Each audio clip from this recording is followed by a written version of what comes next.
Beautiful hot day here in Manatee County, and we thank everyone for being here today. I'd like to call to order the Board of County Commissioners budget work session for Tuesday, June 18th, 2024. This morning for the invocation, as we do every meeting, we honor God and honor our great nation. This morning for the invocation, we have Kim Johnson, Reverend Kim Johnson of the Longboat Island Chapel. And this morning during the pledge is retired Navy Commander and Deputy County Administrator Brian Parnell. So everyone would still stand and for the pledge and for the invocation and the pledge. Thank you.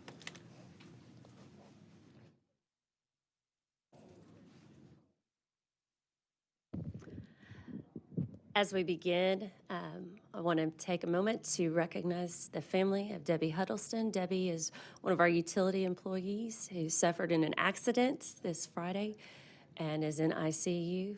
We'll just pause for a moment and we will lift her in prayer.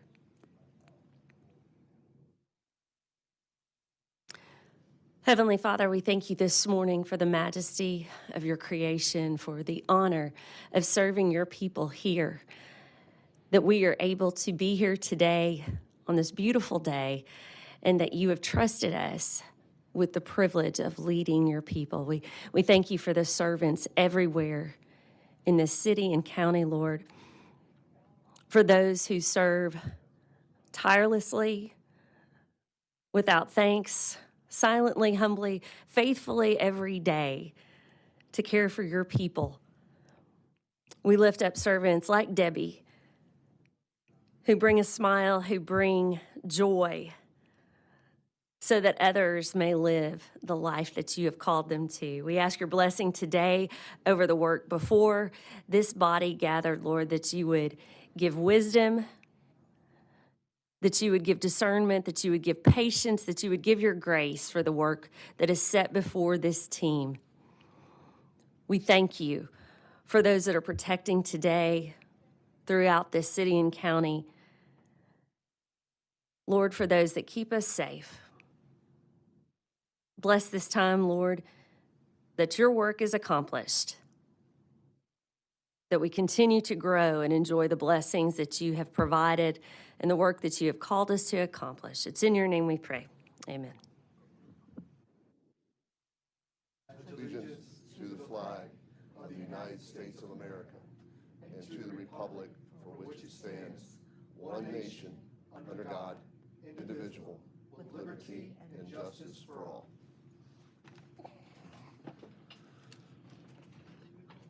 Thank you, Reverend Johnson. And thank you, Commander Parnell. Appreciate you doing that this morning.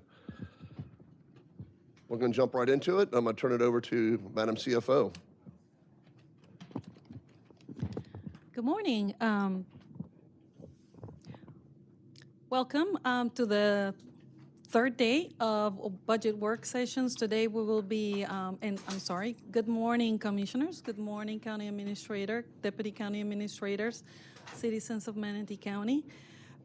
Today we are on the third budget work session, and featuring today is the capital improvement plan. The recommended for the fiscal year 25 to 29. Let me just start with just kind of like for those that are just watching, in order to follow some of these, not this initial session of the CIP, but also into the projects that are outlined in the CIP. On our public website, on mymanatee.org, there is a button in the forefront of the website where it will take you to all the budget presentations that we had discussed for in the last 3 days, inclusive of the capital improvement plan. You can find it all detail in there, all presentations and all the publications that we have released as of today. To start today, we'd like to start with the capital improvement plan is a total of $2.3 billion. What this is comprised is all from FY25 through the future in the capital improvement plan. It's an additional investment into the CIP, but for the FY25 investment is $560 million. This only represents the investment in the first year of the year, which is the one that we adopt into our budget for the initiation or continuation of funding of projects that are existing. Having to add the total CIP for fiscal year 29, inclusive of all the projects that are already existing in the CIP that have fully funds, are fully funded, is a total of $5.3 billion. This is the very first of the work sessions on the capital improvement plan, so there is some discussions that we need to do towards adoption. As usual in the budget, there's some flagging, there's some movement that needs to have, depending on the strategies that the board chooses to take on as we move forward. Because the CIP is so large, I cannot just go without not saying that there is so many challenges that we are facing in the CIP. I have already discussed that on last week on Wednesday. Supply chain, funding capacity being something that is a topic in these days, given the certain circumstances of our economic conditions in the world, not only in Manatee County. Logistics of the timing of the other projects, land acquisition, labor shortage, and growth. As we look as an overview of the capital improvement plan, we have a very diverse set of categories in the capital improvement plan, and this is only to show the level of commitment in all the areas, in the levels of service that the county services all around. An investment that's very worthwhile putting out there for the citizens of Manatee County. I cannot go and without saying that it takes a large effort to put this capital improvement plan out there, and not only on our side, but also on those professionals that are out there day by day working to make these projects come to fruition. From engineers all the way to the technical staff, all the way to attorneys, surveyors, environmentalists. Here's my thank you for helping us to accomplish all this in the capital improvement plan. The IST, also the infrastructure sales tax, all in the capital improvement plan, follows the same categories. And because these are already established by the resolution and ordinance of the infrastructure sales tax, there's a certain percentage that has to be followed on each one of the infrastructure investments that we do. For transportation, there's a 70.7% investment from the IST funding. For public safety and law enforcement, there's a 17% in total. For parks and community facilities, there's a 12.3% of investment in this category. Each one of those percentages within its category, it has a subcategory, and each subcategory has its own percentages as well. So this funding source has a little bit of more structured percentage allocation, so it makes it a little bit more challenging identifying funding for each one of these ones. Yet it's doable, and we've been doing it for the since 2017. Moving forward, we only have 7 years left of the SIST, and it keeps going strong. The capital improvement plan has a total of 738 projects, which 287 are requiring additional funding needs. As we know, most of the projects are coming at, once they get into their final procurement stage or design stage, they come up with a re-estimated final values that are exceeding in some instances 50% or more. So also we have 59 new projects that are featured in this new CIP.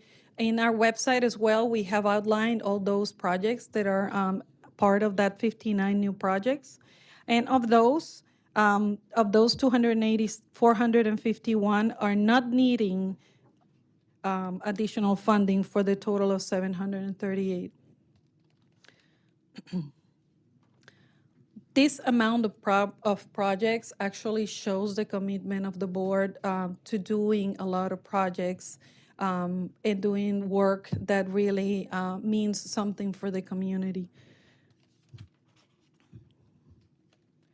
So looking at the county is broken into five districts, well, actually 7, but This is an allocation of how all the projects are allocated in the CIP.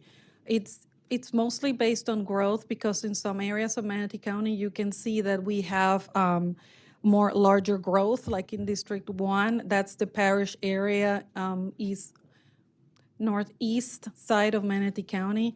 There is a 39% investment into the CIP. And so forth. Like I said, it's a total investment from 25 to 29 of $2.3 billion. It's all over the county. It's spread all over the county as growth is impacting every single area of Manatee County. So we can talk about first of all, for transparency and to show a sustainable CIP. I'm showing you the sources that are important in the funding of the CIP, and that are the key elements of being able to complete all these total uses that we are featuring in here. From transportation all the way to public safety, to sports and leisure, natural resources, libraries. The efforts have been really great. In 25 through 29 and future, inclusive of the future, we have on the governmental side, funding of $2.6 billion, and on the utility side, we call enterprise, it's $2.7 billion for a total of $5.3 billion in total in the CIP. We'll talk about a little bit more as we get along closer to the debt financing, how all of our funding sources are providing the opportunity, but as well, there's other debt financing needs. So I will get more into that in a little bit. Let's talk about the first section of the CIP, which is the governmental side of the capital improvement plan. And from now on, I'll call it the CIP. The governmental projects, why are they labeled like that, is because these ones have the main funding sources streaming from the impact fees, gas taxes, general revenues, on any other operational needs, funding sources that are going to be providing funds to some of these projects to come to completion. We have a very diverse set of funding sources. They're very robust to be able to provide not only the operations, but also the CIP, some efforts to completion.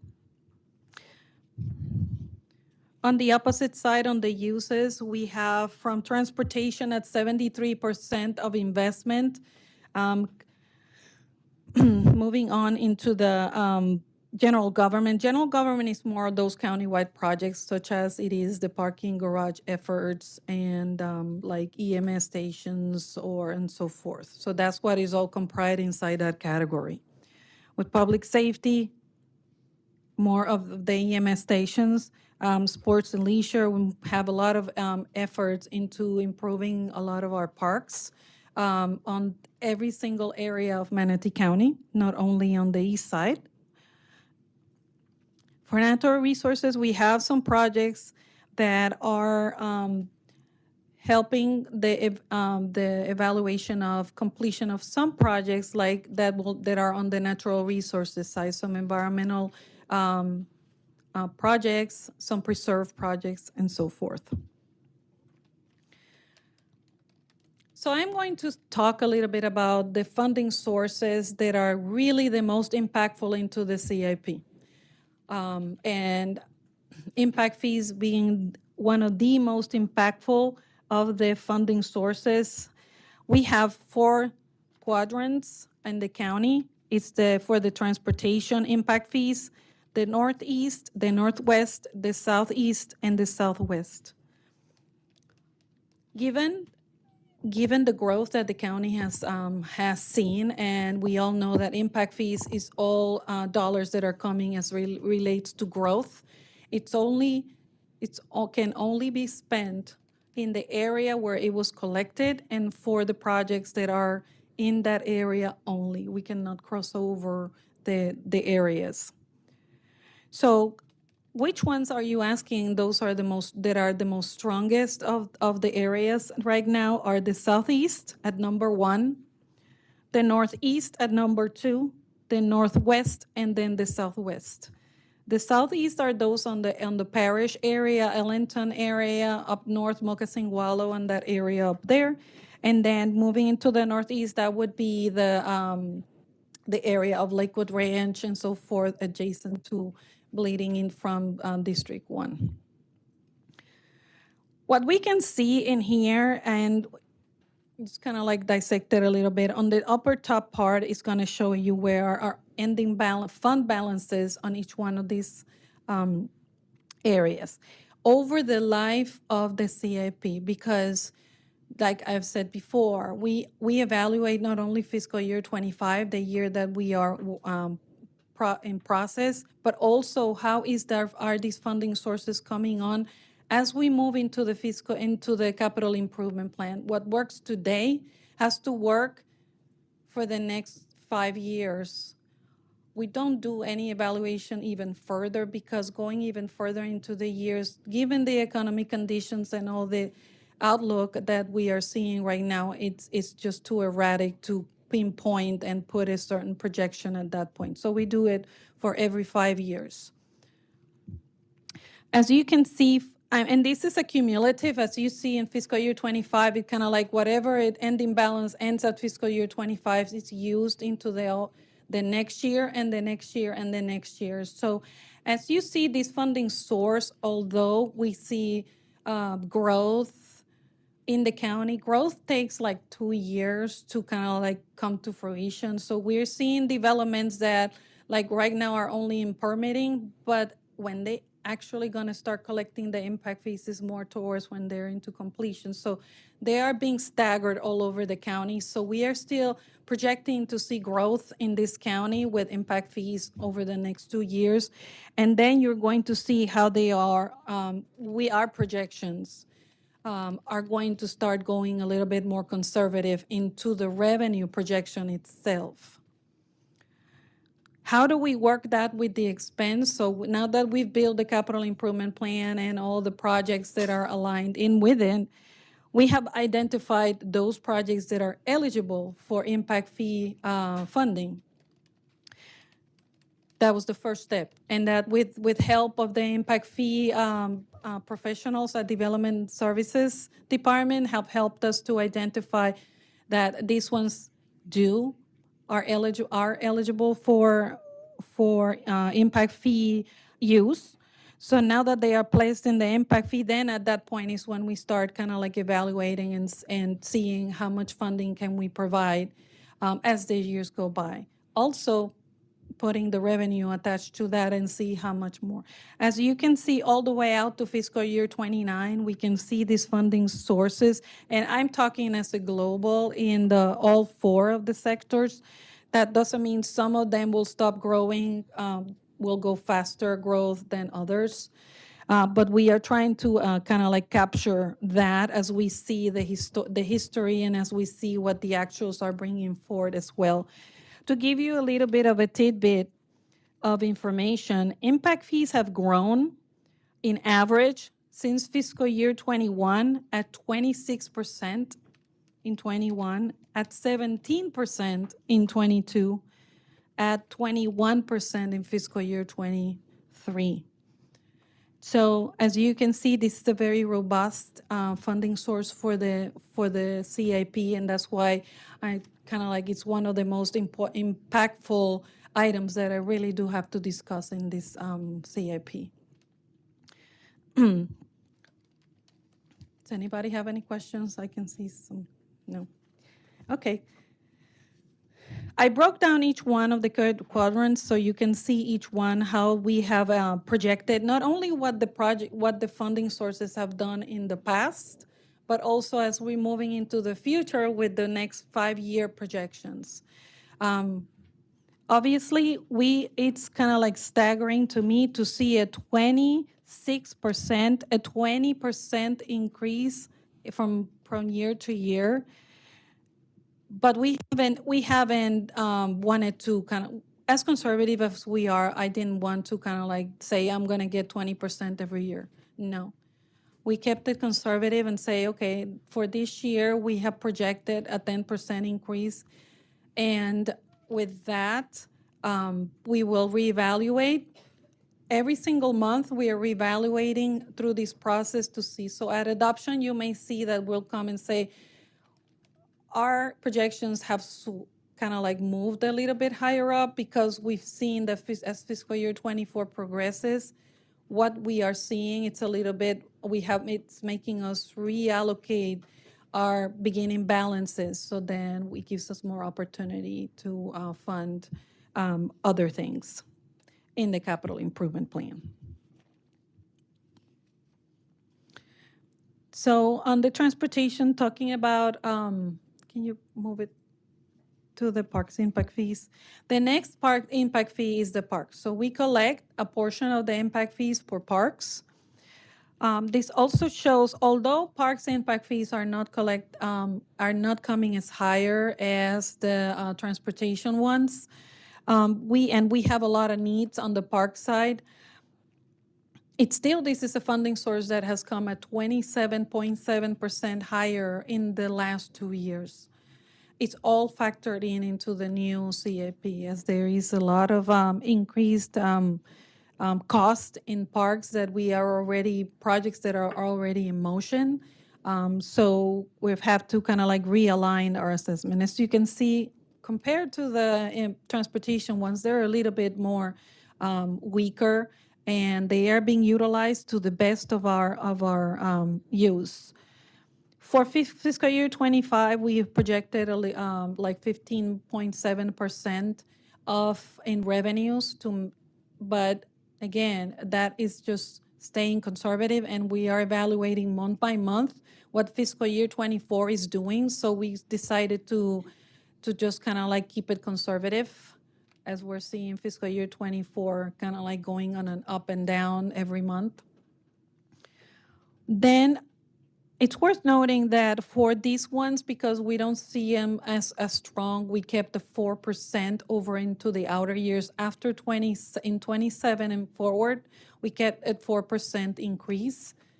I'd rather come to the board and say that I have more money to fund these higher increases rather than tell you I have to cut the budget because I was over conservative and we cannot complete some of the projects that I have previously said we could. Library impact fees is the other one of the impact fees that we receive. These ones have a defined purpose. It's only for libraries in itself. With the completion of the Lakewood Ranch Library, we have another project. It's the Rocky Bluff project that's in the CAP that will be utilizing these. As you can see, the expense in the outer years is not going to be, it's not non-existent. So we don't have in the forecast bring any other libraries in the CAP. But we do have some renovations, but that's part of maintenance and R&R. That's not capital improvement plan.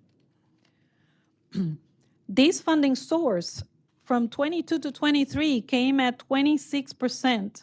And for fiscal year 25, we are recommending a projected revenues for 17%.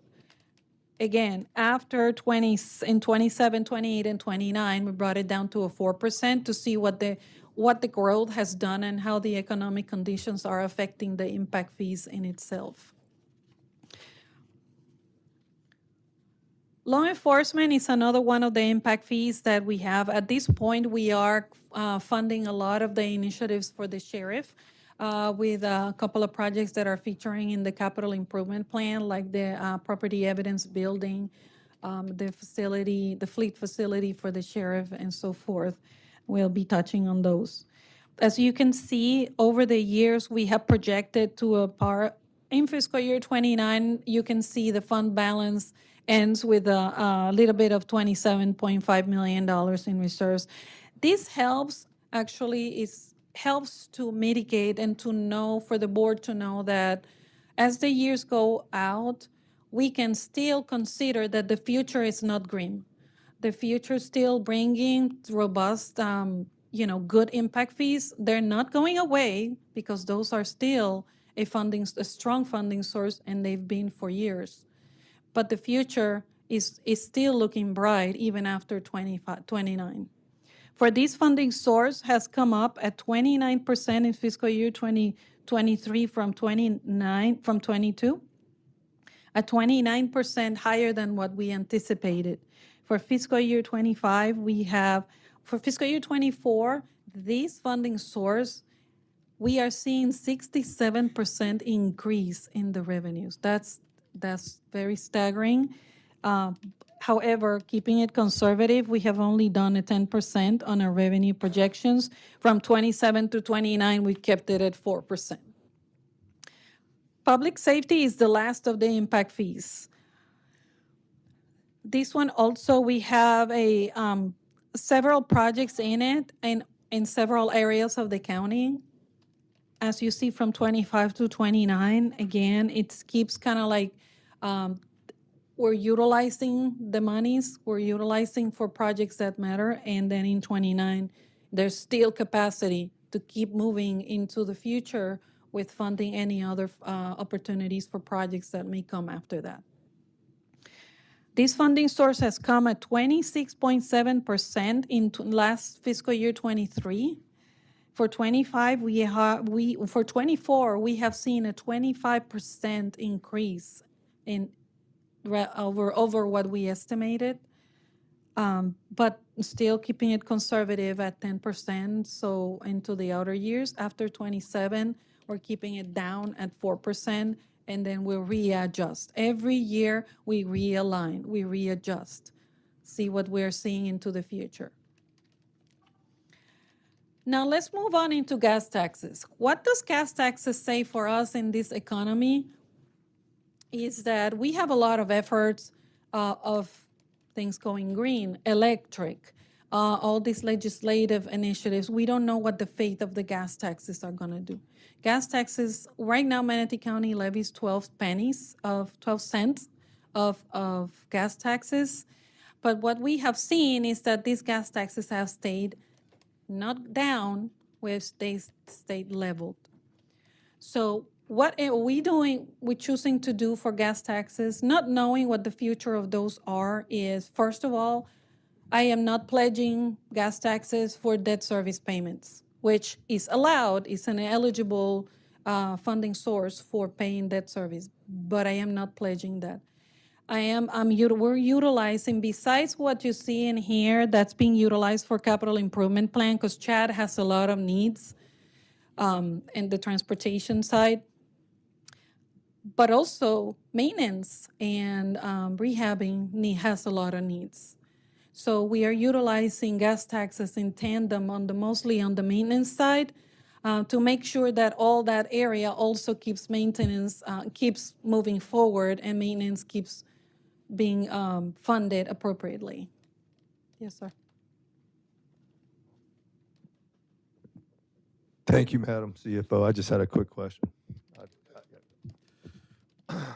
Regarding the gas tax, do we know exactly, I know that as we get more electric cars on the road, how much we're estimating we're losing every year because of that? Do we even know that number? Well, right now, because we are kind of like in that transition, I can get the data. I don't have it readily available with me. That is a good evaluation to move forward with. I know there's some initiatives the county is looking at also with the opportunity that we can gain from all these green cars and things like that. But it's transitioning the economy with all this electric and all that. I can get that information for you. Yeah, I'm just only wondering how many That's a good question. how many cars are registered with the tax collector's office that are electric, and that way we could equate how much we're losing so that we can forecast what we need to make up for in the future. Okay. Noted. I will bring that back. So with this funding source and projecting what is going to happen with this funding source and how are we going to evolve to compensate for whatever could happen. I mean, I know that the future is we're still 5 years out, so we don't know after 5 years what is that going to look like, but as it is, we're going to keep that funding source stable and utilize it on as we choose to do more maintenance and rehabbing, keeping our bridges maintained and so forth. And then, of course, blending it with efforts into the CIP.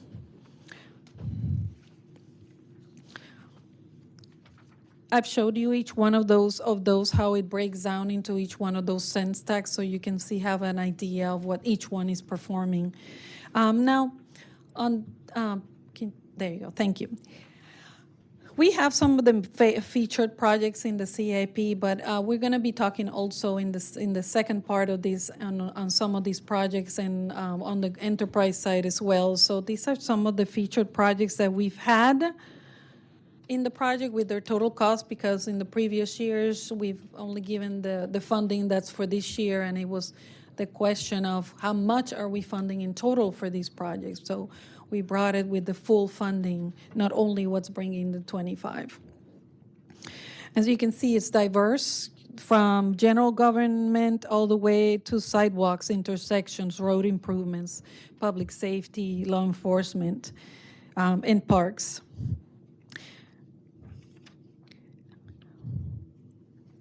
Now, I would like to move into the next section of the capital improvement plan, is the enterprise side. This one involves utilities for the most part, and stormwater and solid waste. Again, for transparency, I'm showing you the sources and the uses in the CIP. The sources that are only utilized in the enterprise for utilities are the water and sewer rates in itself, and those get evaluated every other year to see if there is a need to make sure that we are fully funded for not only operations but also for the needs of the capital improvement plan. We also have what we call facility investment fees. Those are on the water side. On the sewer side, those are like equivalent to the impact fees on the other side, but on the enterprise. Then we have the stormwater.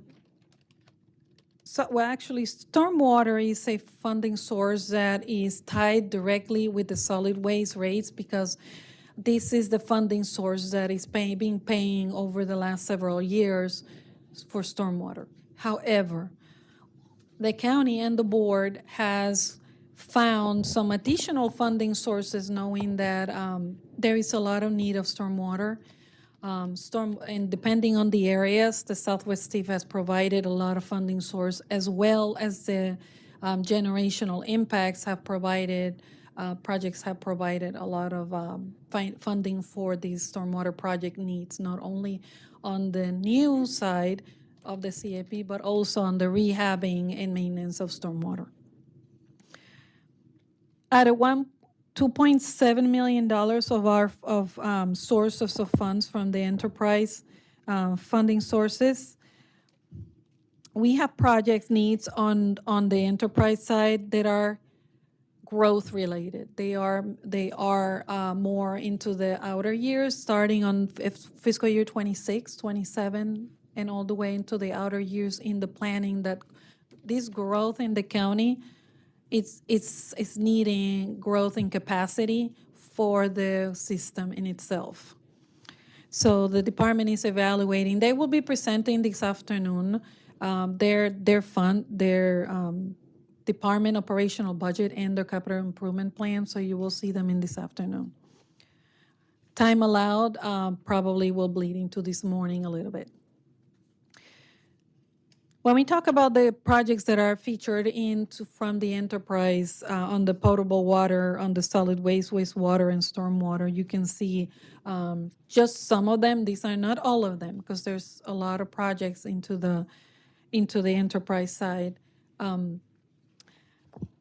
So I know that you, to take a little bit of rest of me, I have asked my deputy director to take on the next section, which is the infrastructure sales tax. So with you, I leave you with Victor Ortiz, deputy director, financial management.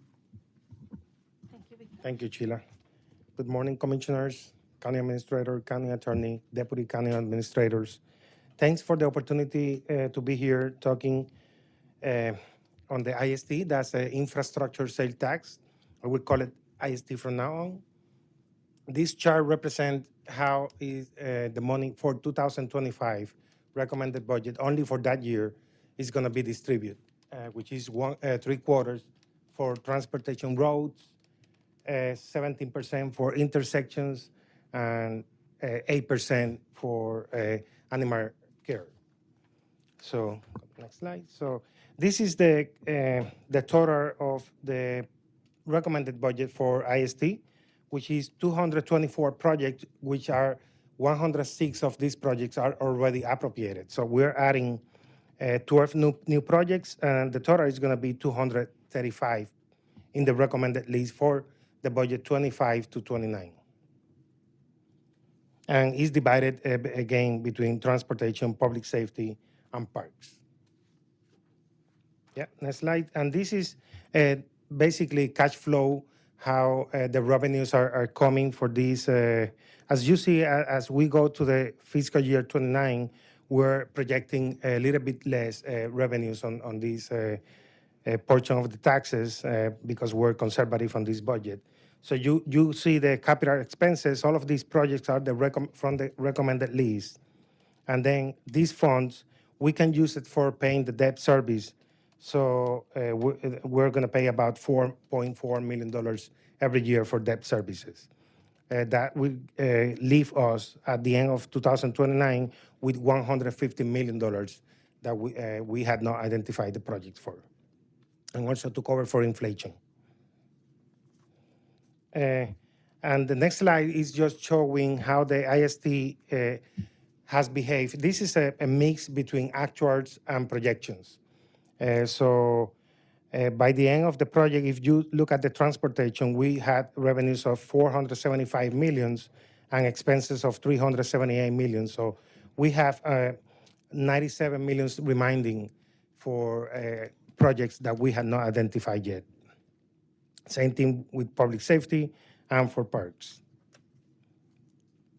And with that, I pass it to Sheila to discuss debt structure.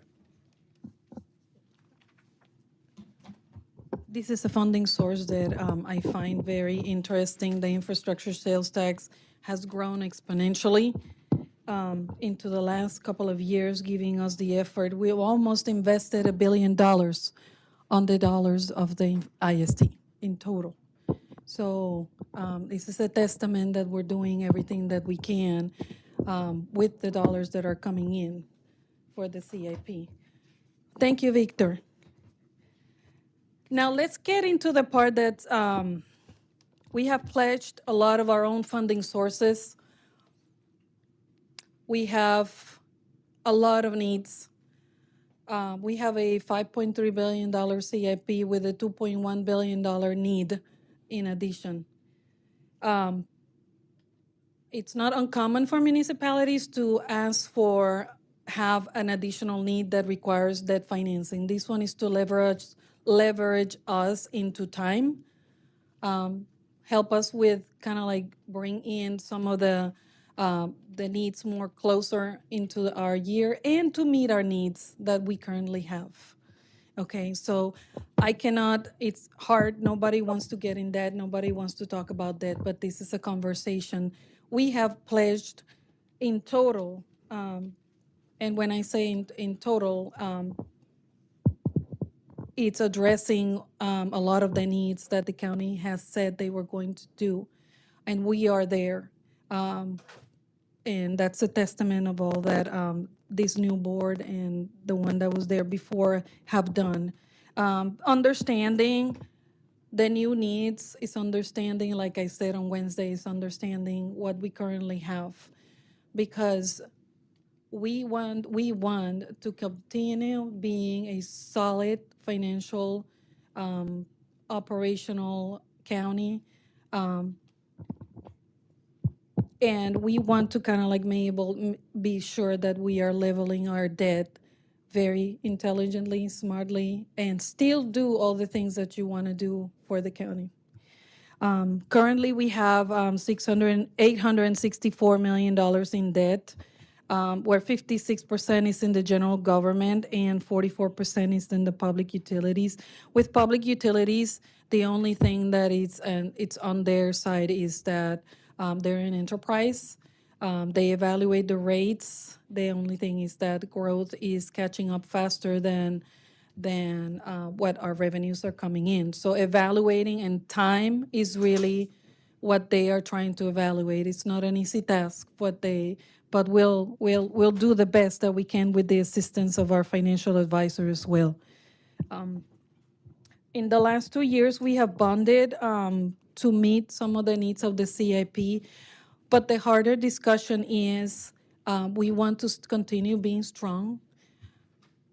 We look at what the bond rating agencies are evaluating insolvency on us, so we want to keep our general fund safe, solid.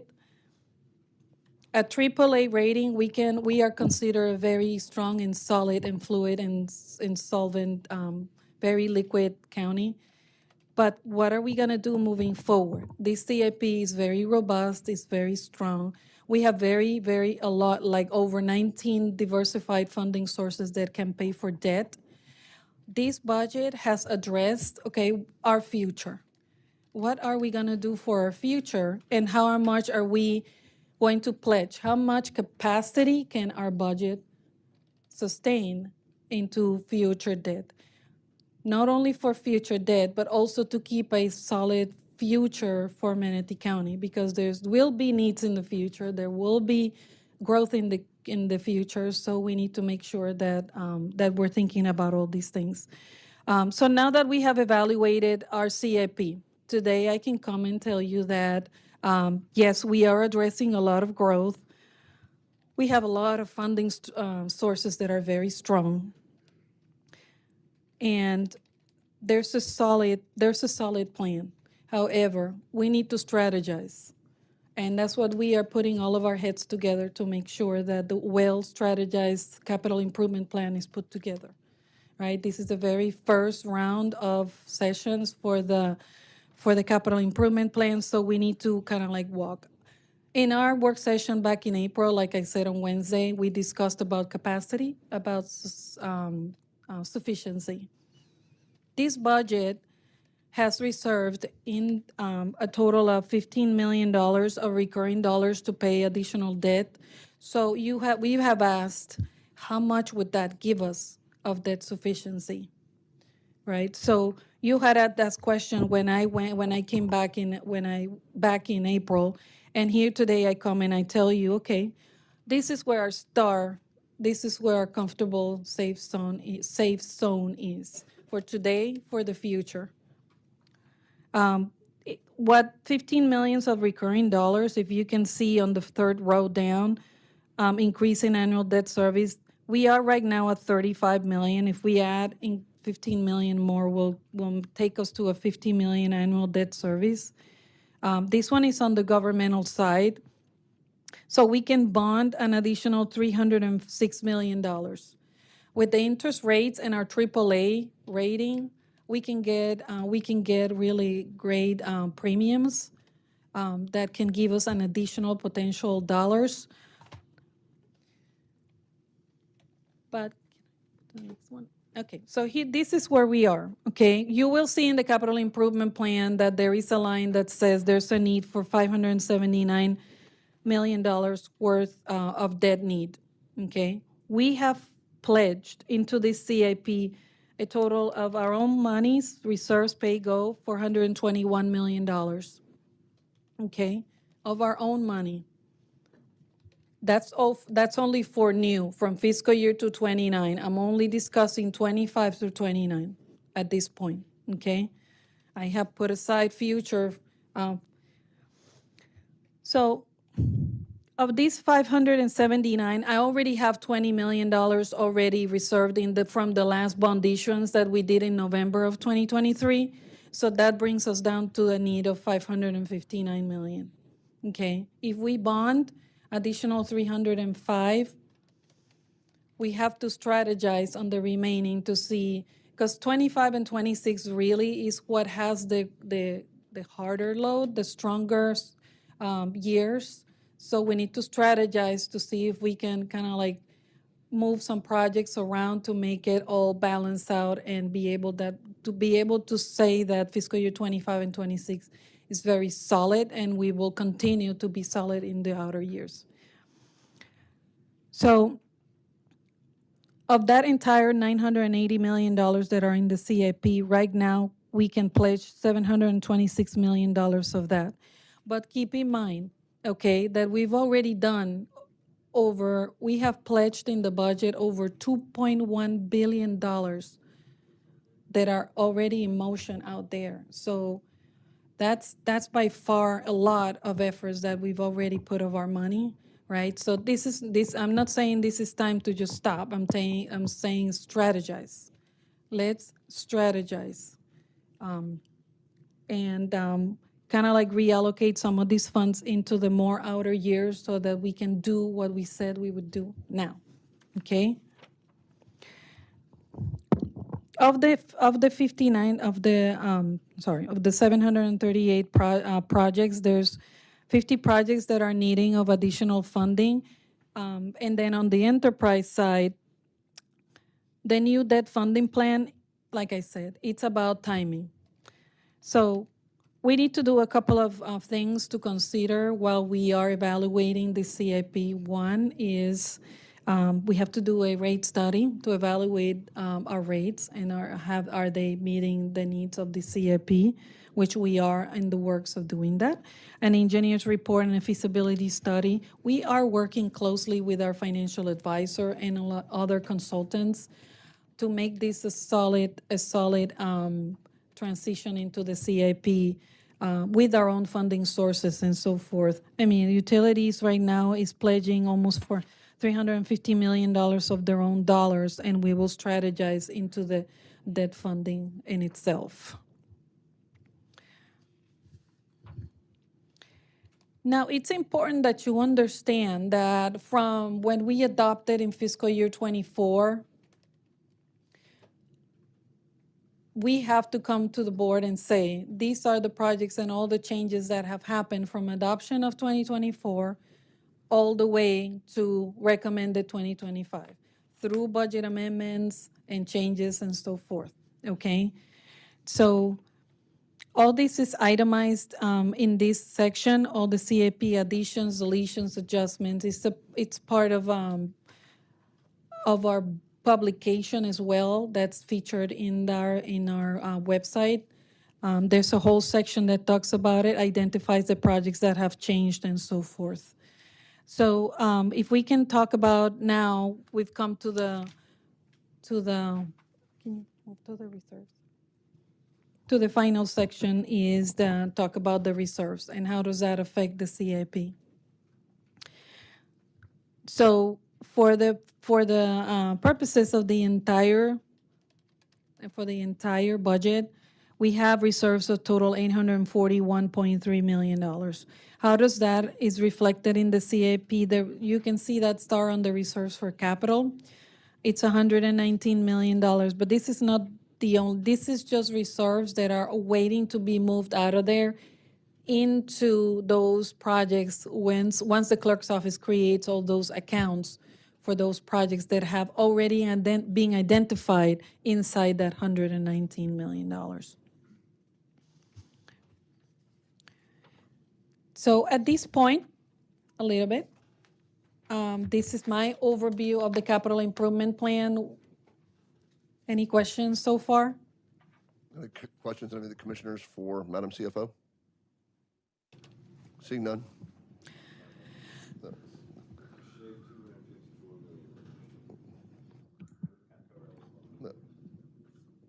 Yeah, no questions, Madam CFO.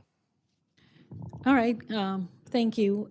So the next portion of this presentation will be to then more like discuss strategy. And with me, we have Chad Butso and Scott May, who will be transitioning to talk about the plan of this and the strategy that we have come up with to present to the board.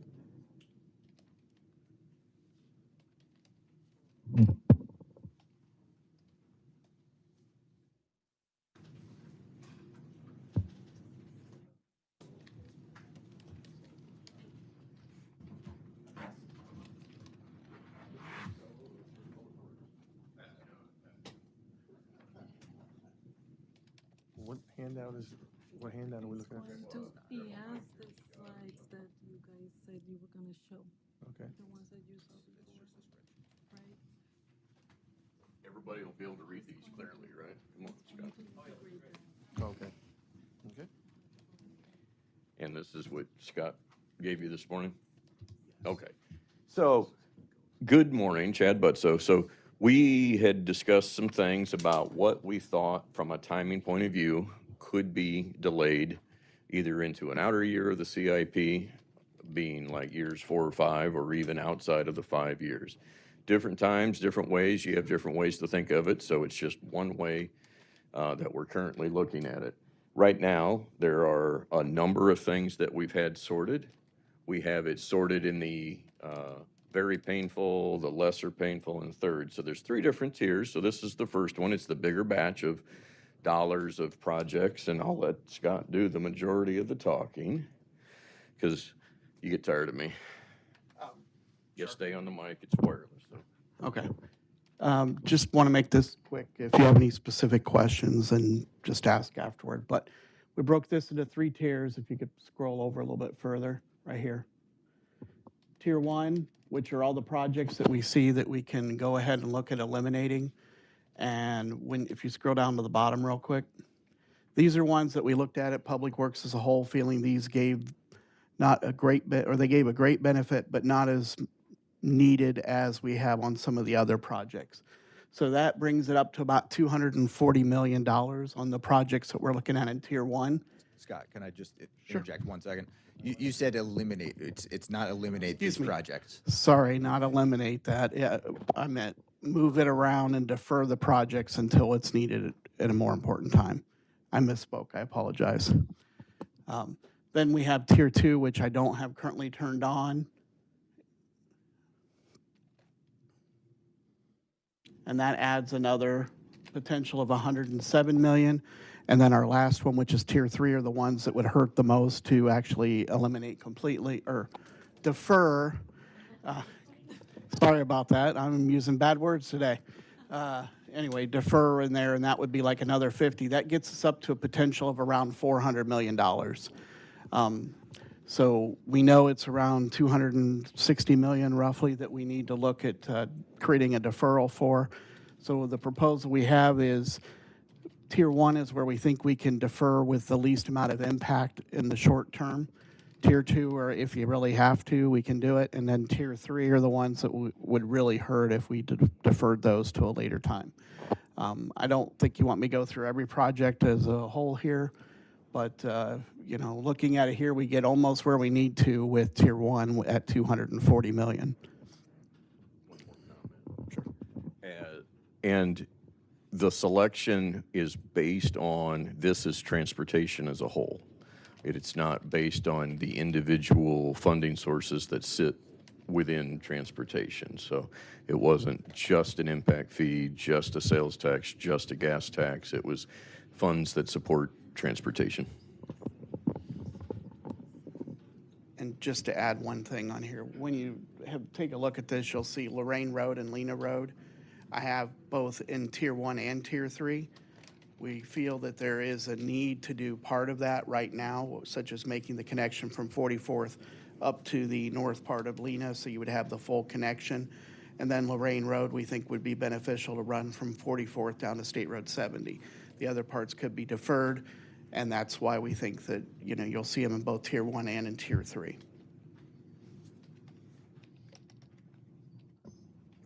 Yeah, wait, talk about the timing.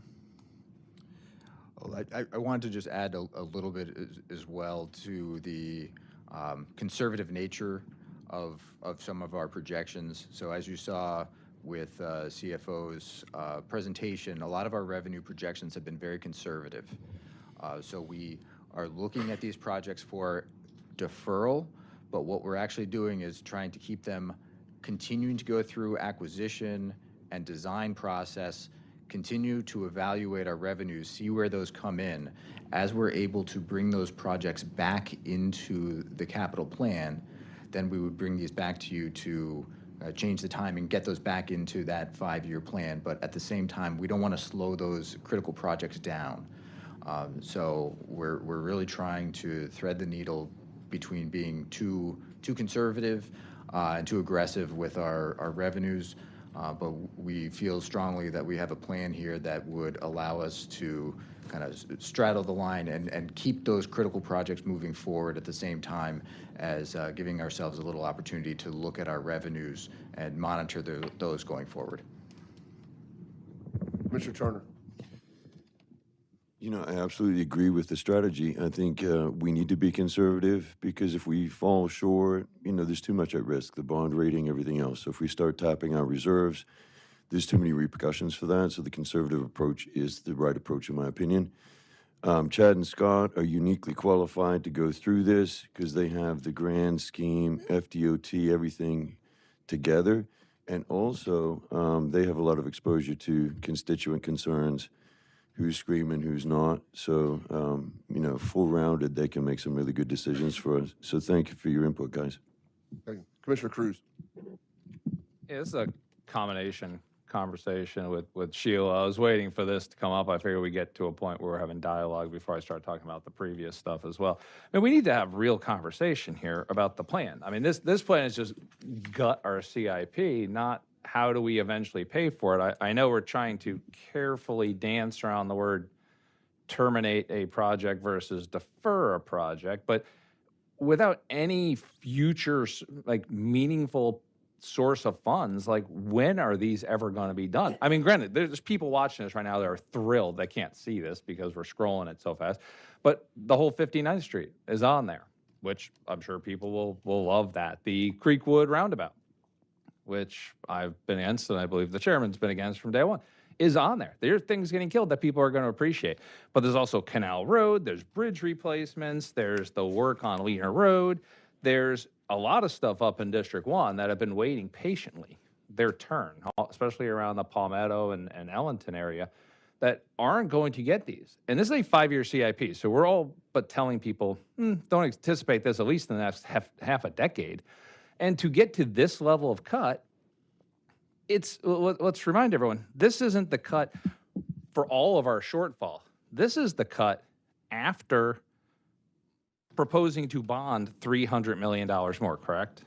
Mm-hmm. Okay, so we're already bonding $300 million, which is going to be an additional $15 million worth of debt service that our taxes are going to pay in place of, say, services or anything else. That's about 0.25 mils just in the additional debt service, which is going to increase our debt service to $50 million a year, correct? Mm-hmm. Which is going to be 0.73 mils of people's taxes. About 12% of your real estate taxes effectively are going to pay debt service on projects right now, which will make it, outside of the sheriff, the debt service line item will now be the second largest line item in our budget, ahead of public safety, just to pay for this debt. That's not sustainable. That's completely eliminating any thought of lowering a millage or anything along those lines at this point in time, because that's a massive amount of debt service that's going to be saddled on people in this county for decades while these bonds are outstanding, without any source of where these future funds are going to come from. The debt service after 2 or 3 decades will pay itself off, assuming they're self-amortizing. But all of these projects you're cutting are just the new projects you're cutting after we vote the $300 million, after we use $50 million of tax money to pay for debt service. I don't see how these projects ever get done in the near term. And let's be honest, every year we add things. We have a whole new thing called new projects that we haven't talked about yet. So these aren't the ones that are going to be next in line. These are next in line if nothing else comes up. If there's not heavy growth someplace else and all of a sudden a road that's not even contemplated comes on there. There are projects on this CIP that 5 years ago didn't exist. Like widening rangeland from from Lakewood Ranch out to Verna Bethany. Didn't exist. Parking garages didn't exist. But they do now, and they've superseded. So these projects, we can call them deferred, but they're deferred meaningfully. They're deferred detrimentally to some neighborhoods, especially around the canal area and some of these other big things, which granted, they're big tickets. We need to find big tickets, but we need to come up with we need to have a meaningful conversation. And I know nobody wants to have it, and we've had it numerous times, and we just had our first hearing on it. But we need to be talking about other revenue sources, because as Commissioner Beard correctly pointed out, some of our revenue sources, like gas taxes, are going to start going down in the future as more people buy EVs. And we're using up every last ounce of our bonding. Let's be honest. If there's ever an emergency, we have to bond something, or some new project comes up, we're like, oh, we really need to bond that. We're not even going to have the cushion to do so. I looked at our impact fees and ran a whole spreadsheet on these things based on what the proposal is, the 50% increase spread over 4 years versus just doing what the report said. And the difference between, in the next 5 years, this CIP, the difference between the full impact fee collection over the next 5 years and the proposed impact fee increase over the next 5 years is an additional $585 million of impact fees, which is almost the entirety of what we're about to cut. It is. I ran those assuming impact fee increase. The last 5 years was 17.2%. 2 years ago it was over 20%. I ran it at 13%, which was the year over year last year versus this year. Ran that out over 5 years, assumed the 12.5% increase per year, all the way up to 50% based on the current proposal versus the assumption of what it would be based on the full study. And the difference between our current proposal on the table, about to hear a second hearing in August, and just doing the full study is $585 million of additional impact fee collection, which means not only can we do everything on this list, but we wouldn't even have to bond the money and use people's general tax dollars to pay the debt service on it with one simple change. We're looking at ways of cutting this list instead of coming up with new revenue sources. We're only looking at one side of the equation, and I fundamentally disagree with that. This is a tangible proof that there's a problem with our revenue stream, and the revenue stream is the impact fees. We've talked hypothetically for years about these impact fees, and it's not a big deal, and we'll make it up, and we'll handle it. We're handling impact fees or infrastructure anyway. But this is an actual, tangible, quantitative proof that we're not collecting enough right now. Go ahead. Thank you, Commissioner. So a couple of things I just wanted to kind of add. One is a $305 million debt issuance, first of all, does not reduce our bond rating. So what does that tells us that our bond rating agencies are still thinking that we are a solid county even after $305 million. The fact that I've chosen that conservative level doesn't mean we have outpaced our funding capacity for debt in the outer future. That's the least of what I would like to do.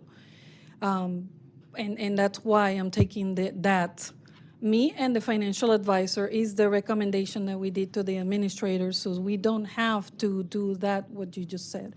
Secondly, we have 25 and 26 in the CAP is the one, if when you look at it, is the one that has the bigger bulk of dollars needed, right? And that is what, when I came to them and to you today, to say we need to strategize to just delay those projects a little bit, keep the design going and all that still in 25 with some funding. So we're not totally delaying the entire amount of projects.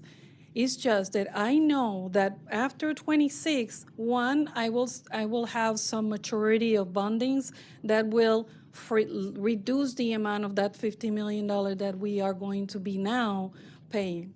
That is part of our wrap debt, our level debt. So then 29, more of the debt service that we had from current outstanding debt is going to go down. So we are kind of trying to level off that cycle of debt, outstanding debt, so that we can actually do, after 27, more of those projects. I don't feel that we have weak revenue stream. I feel that the timing of our revenue streams in 25 and 27 are the ones that are have to be strategized. Because there's other things, like you said, the impact fees, if they pass at the 50%, will be our godsend. But it takes years, a couple of years, to kind of like grow. It's just a funding source doesn't grow that fast. The other thing is that growth right now in 25 and 26 is giving us that big bump in all these revenue streams, especially impact fees, which you talked about. But as you saw in 29, you saw that we are not kind of like depleting the entire amount. We still see balances in there. It's time to reevaluate at that time and then move forward some of these projects even more stronger. Not talking about parking garages, I'm talking about all these projects, fantastic projects that we have out there. And the new that are still needing new. So we're not shutting out our future by no means, but we are being wise about 25 and 26. And we are not the only municipalities that are doing this. I have a lot of my peers that I had conversations with on other counties, large counties, that are doing just the same thing that we are trying to accomplish on this strategy right now. No, I get it, but a couple things. Well, I didn't say we were going to lower our bond rating by doing this. I mean, let's be honest, Moody's doesn't care if our buses run or our libraries are open. They care if we can afford the debt service. They don't care where it comes from and what pain it takes to pay it, as long as we're capable of paying it. So their bond rating is going to be fine. It's $50 million and we've got a large budget. So they're going to say it's okay. The question is, where does that money come from and what services are cut in order to pay for it? But again, that's not the bond rating's job. So I agree it's going to be AAA. But you're saying this is a timing thing, it's down the road, but you know, the reality is we've run into this situation. And with the growth that we're having, with the revenue stream that we have, even if you can conceptually try to convince me that all of this is going to be fixed in 29 because it's a timing issue, one, we've just proven we have a bad revenue model right now that is causing this problem now, even if it's a delay that shouldn't be needed, because some of these projects have been delayed for quite some time. I mean, there's projects on here that are seriously important. There are bridges on here. There's important projects on here that have been delayed that we're going to delay further. So if nothing else, it's an opportunity to say, hey, every so often, cyclically speaking, this is going to become a problem with the county. Is there a way of fixing it now? And that's where I'm going with it, because you're saying 29, but again, that's under the assumption that nothing new shows up in this CIP, that this is our static model of need for the foreseeable future of Manatee County, and eventually we're going to clip all of these things off under the assumption nothing new ever comes up, or that there's no blip any place in that revenue stream, that we have continuous growth and continuous tax base and continuous millage on and on and on into the future. And that's a bold prediction to make going forward. So I disagree that all of this is going to be fixed in 27 or 29 based upon a little blip. I think we need to meaningfully look at the revenue. To your point, there's so much to do that even if we accidentally had too much revenue, which we won't, then there's a list of 1,000 other CIP projects we can be working on right now. I think we seriously need to look at this as, hey, this is proof that somewhere along the way we screwed up and we need to fix it. Commissioner Turner. I think we as commissioners need to caution. You know, we have a little bit of knowledge, maybe not a global perspective. My challenge, the challenge with what Commissioner Cruz is saying is it's negating your expertise. So there's Sheila, our CFO, that does do a good job, her whole team, and our financial advisors. And this is a strategy coming from this whole group. Am I right? And so it's very difficult for me to think that I'm more of an expert than our financial advisors and our team. So I'm in support of what we're trying to do here. I think it's a good strategy, and we move forward.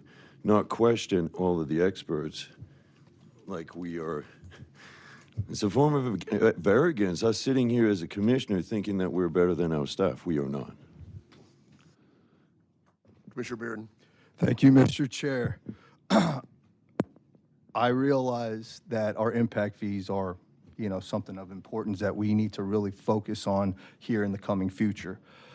However, where I have issues regarding impact fees is when we've given away impact fees to developments, and I've heard contradicting statements where our tax dollars are paying for the new development, when I know of 3 developments where we've credited impact fees in certain areas where myself and everybody else on this board and everybody else in the county had to pay for because we pulled it from TIF funding.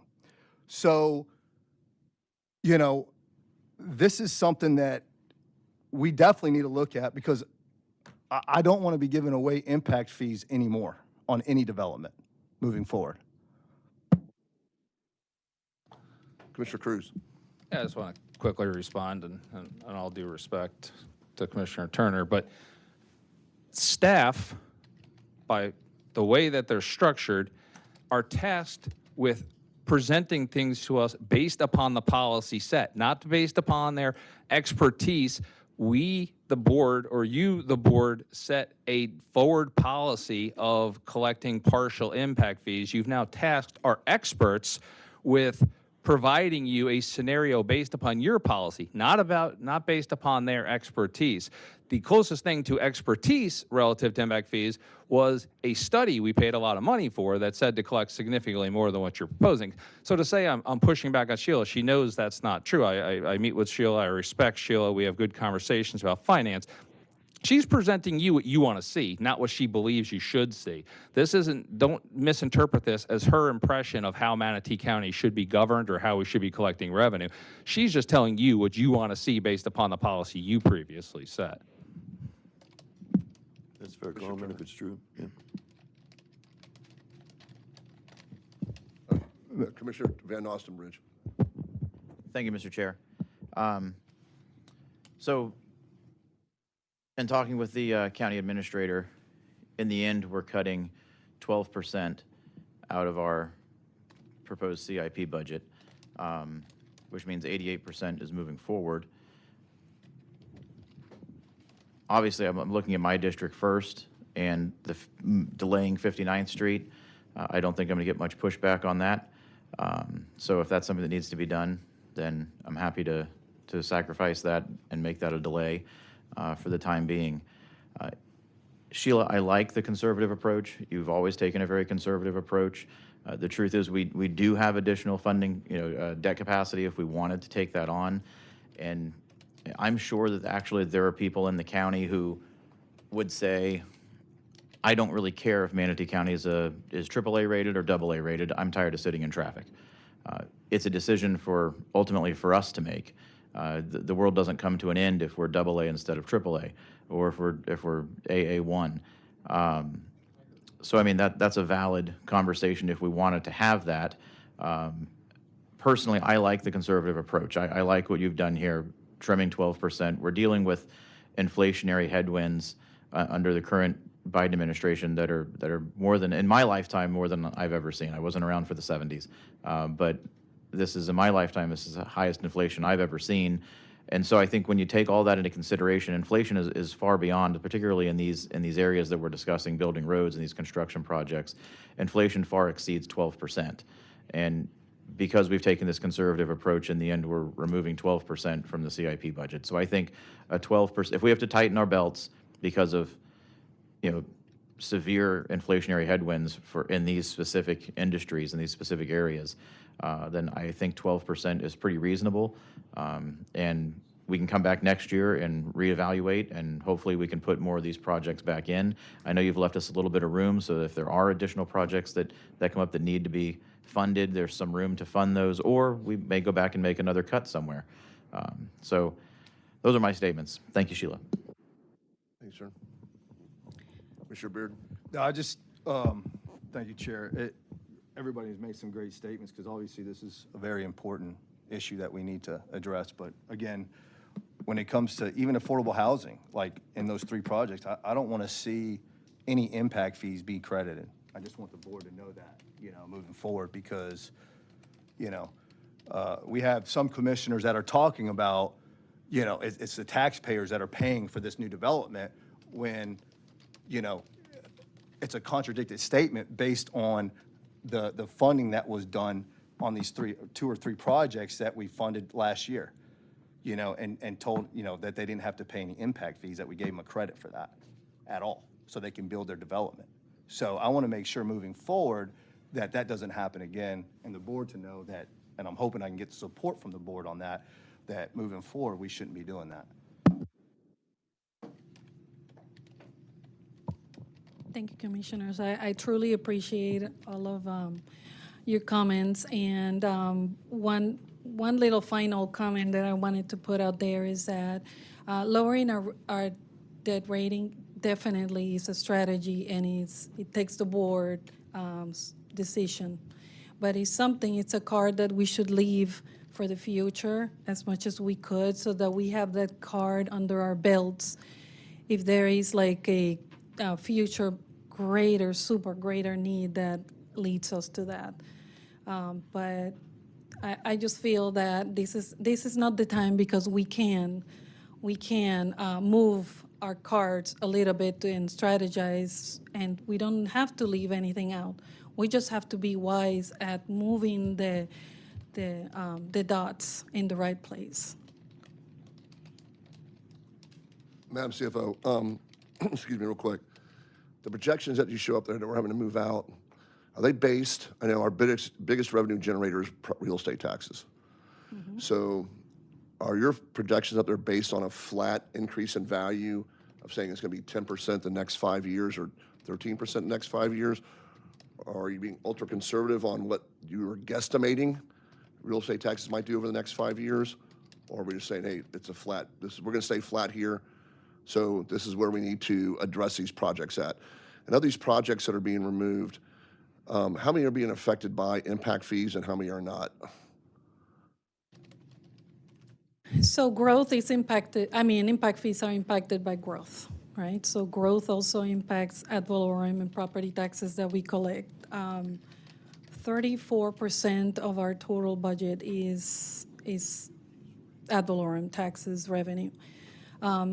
In our projections, and we do that for operational and CAP, we do a 5-year projection on all of our tax-supported funds. We've done in the 25 and 26. Well, in 25, we know what it is. We took it 10% for these recommended. We already know the estimates, a rough estimate of what the property appraiser has come up at 13, so we know growth is still out there. But after the 26, we've gone down, because I don't think that we will see, 17% increases like we did last year, or 15% in the last after 26. So we brought it down. We brought it down to 7%, which is previous to COVID, is what we were accustomed to be receiving, was the 7%. So you're working off a 7% number as far as where real estate taxes are increase in value will take us for the next 5 years? After 26. After 26. All right, Yes. thank you. So what you're basing this off of, the future funding, is based on that 7% number? Correct. All right, thank you. So if the, let's just say the property appraiser, we get a new property appraiser in the future, can that number change? We get a new property appraiser? Well, Yeah, if something happens and they want to set different policy or whatnot, can that number change at any time? well, the property appraiser doesn't define the policy. It's growth. So and the assessed values. That's just a formula. But he is assessing, in his job, he assesses what those values are. Well, he has to. Yes, he has to assess all the properties and certify that he has assessed the values on all the properties in Manatee County, all the parcels that we recognize. So he has to certify that, so that would be something that would not be appropriate. I mean, he basically takes all the values of resales and everything like that and calculates into that number, but statutorily, he has to perform his duties based on the values that he has. He can't set. How is he basing those values, though? Is he basing those values on the average cost price of a home? Or how is he doing that? That's what I want to know. Because look, I'm ignorant in regards to what he does over there. So I want to know exactly kind of his step It's- process. I'll let the CFO tell you, but it's more segmented by room count, room count, square footage, commercial, vacant lot, vacant land, all that type of, but the CFO could probably give you a better explanation. Yeah, so the parcels are divided on whether they're residential, they're commercial. They look at market value and then they look at the area and the zoning and all that. I don't know the exact formula of how he gets to all that. We have a 30-page of how he's identified every single parcel and how has he's allocated the cost and to get to a final assessed value. So he does the same formula for every single individual parcel, whether it's residential, whether it's commercial. Whether it's a Based on- vacant, whether it's just land. Based on the value, the current value at that time, correct? Yeah, they set a base and then So from then if they the move on. values decrease over time, then where are we going to be at if they happen to, right? Because we're heading that direction. Where will we be at a revenue standpoint at that point in time? Do we know those questions? So he will realign.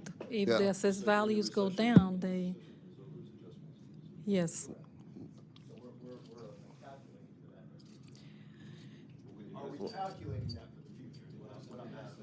So that's why we reduced it to 7%, because I am no longer thinking that his calculation of today's 10%, 13% is going to be sustainable. So at all the cost of these parcels, I'm not saying that they're going to reduce from their current value. I'm just saying they're not going to grow at the same rate that they've been growing. Yeah, I don't think we'll ever, I don't know, we might, we Yeah, could, I I've don't know. never But seen that. I threw away my crystal ball a long time ago, but we were at 17%, what, in 23, 24? 24. So even at that, she was still using a very conservative number, even though the property appraiser, like, when she brought the pre-budgets to us, it was like, what, 10% you're calculating on value, and then the property appraiser comes back and says, oh, now we're at 13%. So she's using 7 after 26 as a very conservative number. And then take that plus the inflationary, that will still, even if there's a change in administration, it's going to take 2 or more years to correct the direction of where the economy is. So you're still going to see inflationary values. So balancing all that, that's why you're seeing this. Well, I think what we should make clear to the public is, your tax assessed, you can look at your trim notice, and obviously it's underneath what market value is, however that's calculated. So benefit that way with tax assessed.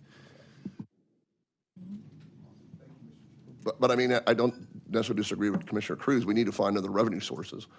I mean, and nobody wants to talk about the other revenue source. I mean, nobody's going to talk about but she's addressing this very conservatively to the bottom line, and that's why we're tightening our belt like you do at your home. You have to tighten your belt and figure out what's most important. Are you going to put off that new car for 2 years, or are you going to buy it now? So. And also, if I may, the strategies that we're setting forth in the capital improvement plan is just with one assumption, is the assumption that our millage stays the same.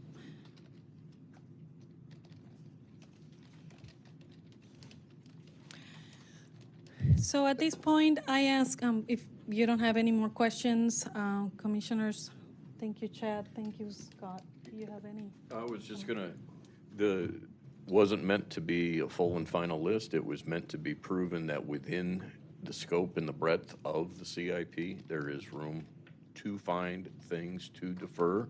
This is our take based on a real, what we feel is the demand from the community of capacity. It really puts a heavy opinion on projects that'll either improve intersection efficiencies or add lanes to roadways. There are many other ways to get to a same deferral, but that was just generally the philosophy that we used to get to here. So are we going to have a bigger discussion?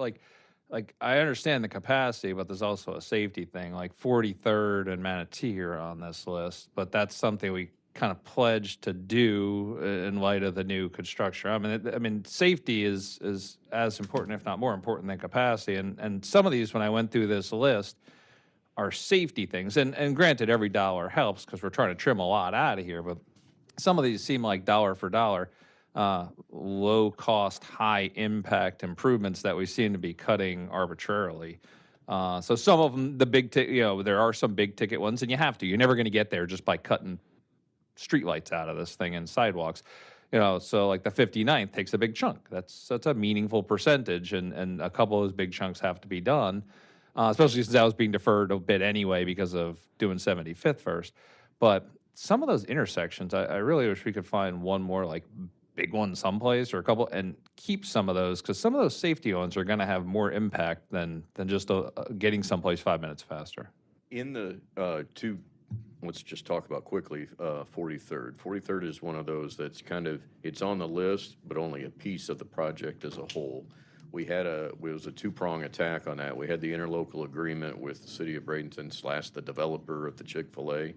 They finally got their state permit. So they're finally beginning the last portion of their work this fall, which would mean, short of adding the northbound to eastbound right turn lane, the configuration on the south leg will be complete. It will have 2 southbound lanes, 2 left turn lanes, and a through lane. Okay, so some of these are partial, just Correct. niceties It more could than live complete. Okay. in that Understood. improved state, and some of the other ones just straight intersections. These are the higher dollar versions, whether they were the mast arm version,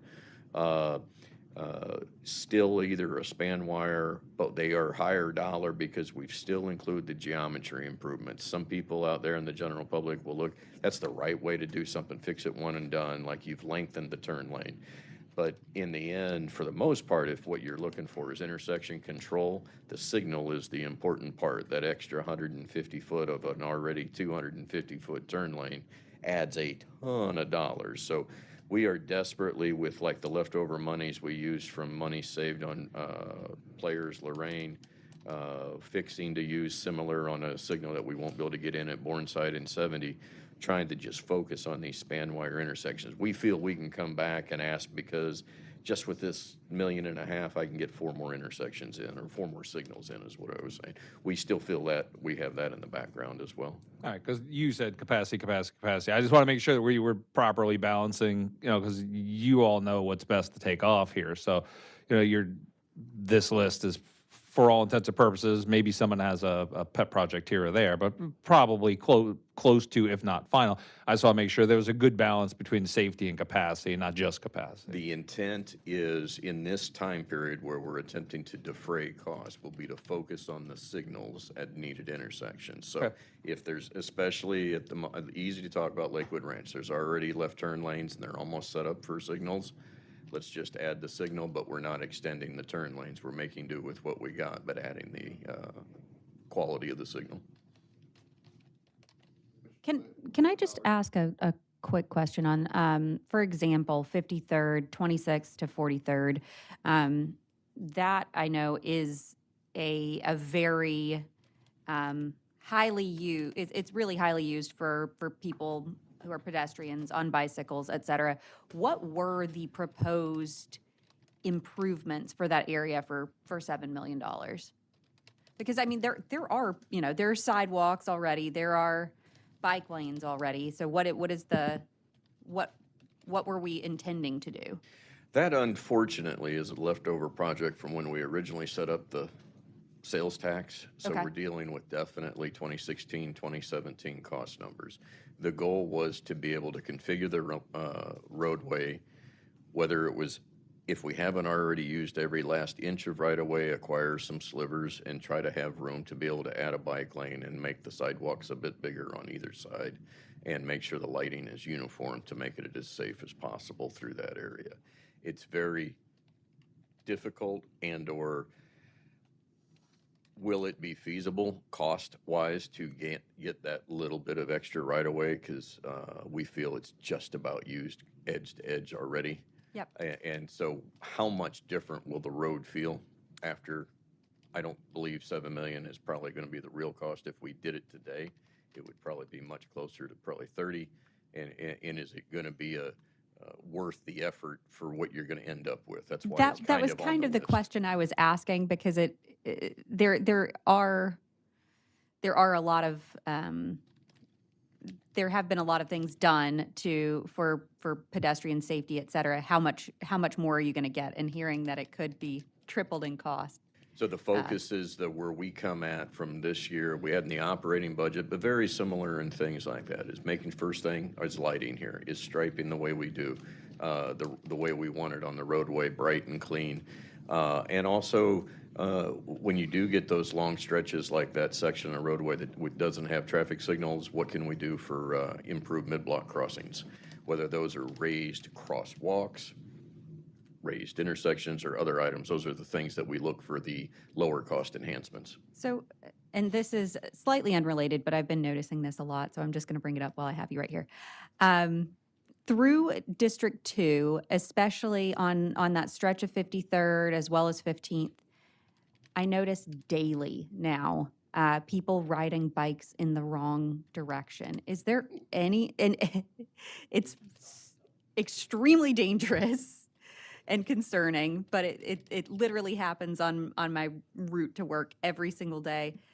What, is there anything very low cost that we can attempt to keep people from riding bikes in the wrong I think direction? I'm left with asking the sheriff to enforce that. Out on 64 at 43rd Street Court East at Thornton's, me and a older gentleman met as I was taking a right-hand turn out of that driveway, and I'm pretty sure both of our eyeballs were about that big as he was in the bike lane going the wrong way. I checked the sidewalk, but I wasn't expecting the bike lane going the wrong way. He surprised me. Well, you could do like we did on Whitfield. See, that Post sounds a sign that says you're going that the wrong sounds way. expensive though, and we're cutting costs. Yeah, here. we've posted signs on Whitfield says you are going the wrong way. I mean, that would be an inquiry we could make through our traffic operations team to the sheriff's traffic team. Could you make that an incentive to, it's not as bad as like trying to wade into the golf cart thing. That is, just get on the correct side of the road. Or use the sidewalk for that matter, because then you can expect people to be going both directions. Thank you. I anticipate that is exactly what's going on.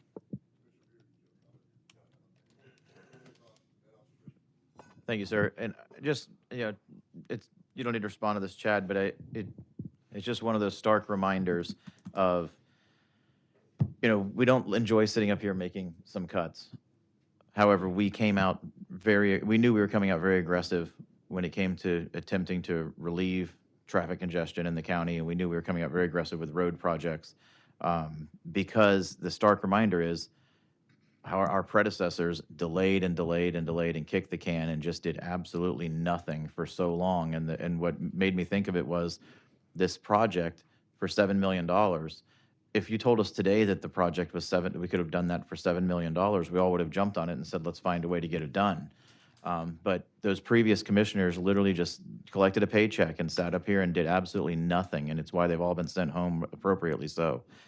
Because now this is costing us 4 times. A $7 million project is a $30 million project, and if they had just done these things 10, 15 years ago, the Fort Hamer Bridge, another glaring example, making it 2 lanes instead of 4, just complete lack of foresight. And now the people of Manatee County are sort of reaping the consequences of their inaction, which of course in the end is action. That's all, Mr. Chair. Thank you. Thanks, sir. All right, anything else for Chad and Scott, the tag team from Public Works? Yes, what I'd like to do right now, it's 10:30, so what we'd like to do is go to about a 10-minute break, and we'll on recess for 10 minutes. Be back at 10:40.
on with our 25-29 budget process. So, Madam CFO, thank you very much. You're back up.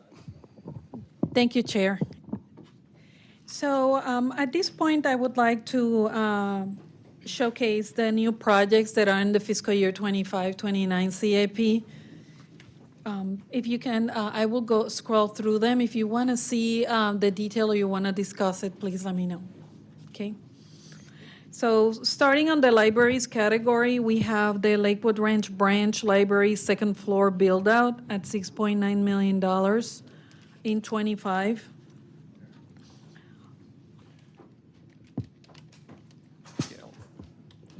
Yeah, Sheila, that title of libraries, just want to clarify, the second build out, though, is not being paid for by the library millage, correct? Correct. Yeah. Mr. Chair, this is a need that you're well aware, 25,000 square foot shell is on top of the second floor of Lakewood sir, I am. Ranch. I need to have discussion with the board on this, on the future direction. This could be community space. There's much needed space once this parking garage is going to start being constructed here at the admin building, potentially moving planning department, building department out there. But this also could be pushed out. It's not a need as of today in the year 2026 or 25, but it's definitely a discussion I need to have with the board. All right. Okay, moving forward into the public safety category, we have in criminal justice and public safety, the public safety downtown EMS base community paramedic Cat Town parking renovation at $1.5 million in fiscal year 25. Hey, Sheila. Yeah, can Brian talk about this project? It's another one that we're trying to be very conservative also on some of these projects. Brian, you want to mention this one? Yeah, this is this project is the EMS station and behind in the parking lot where the medical examiner's office is.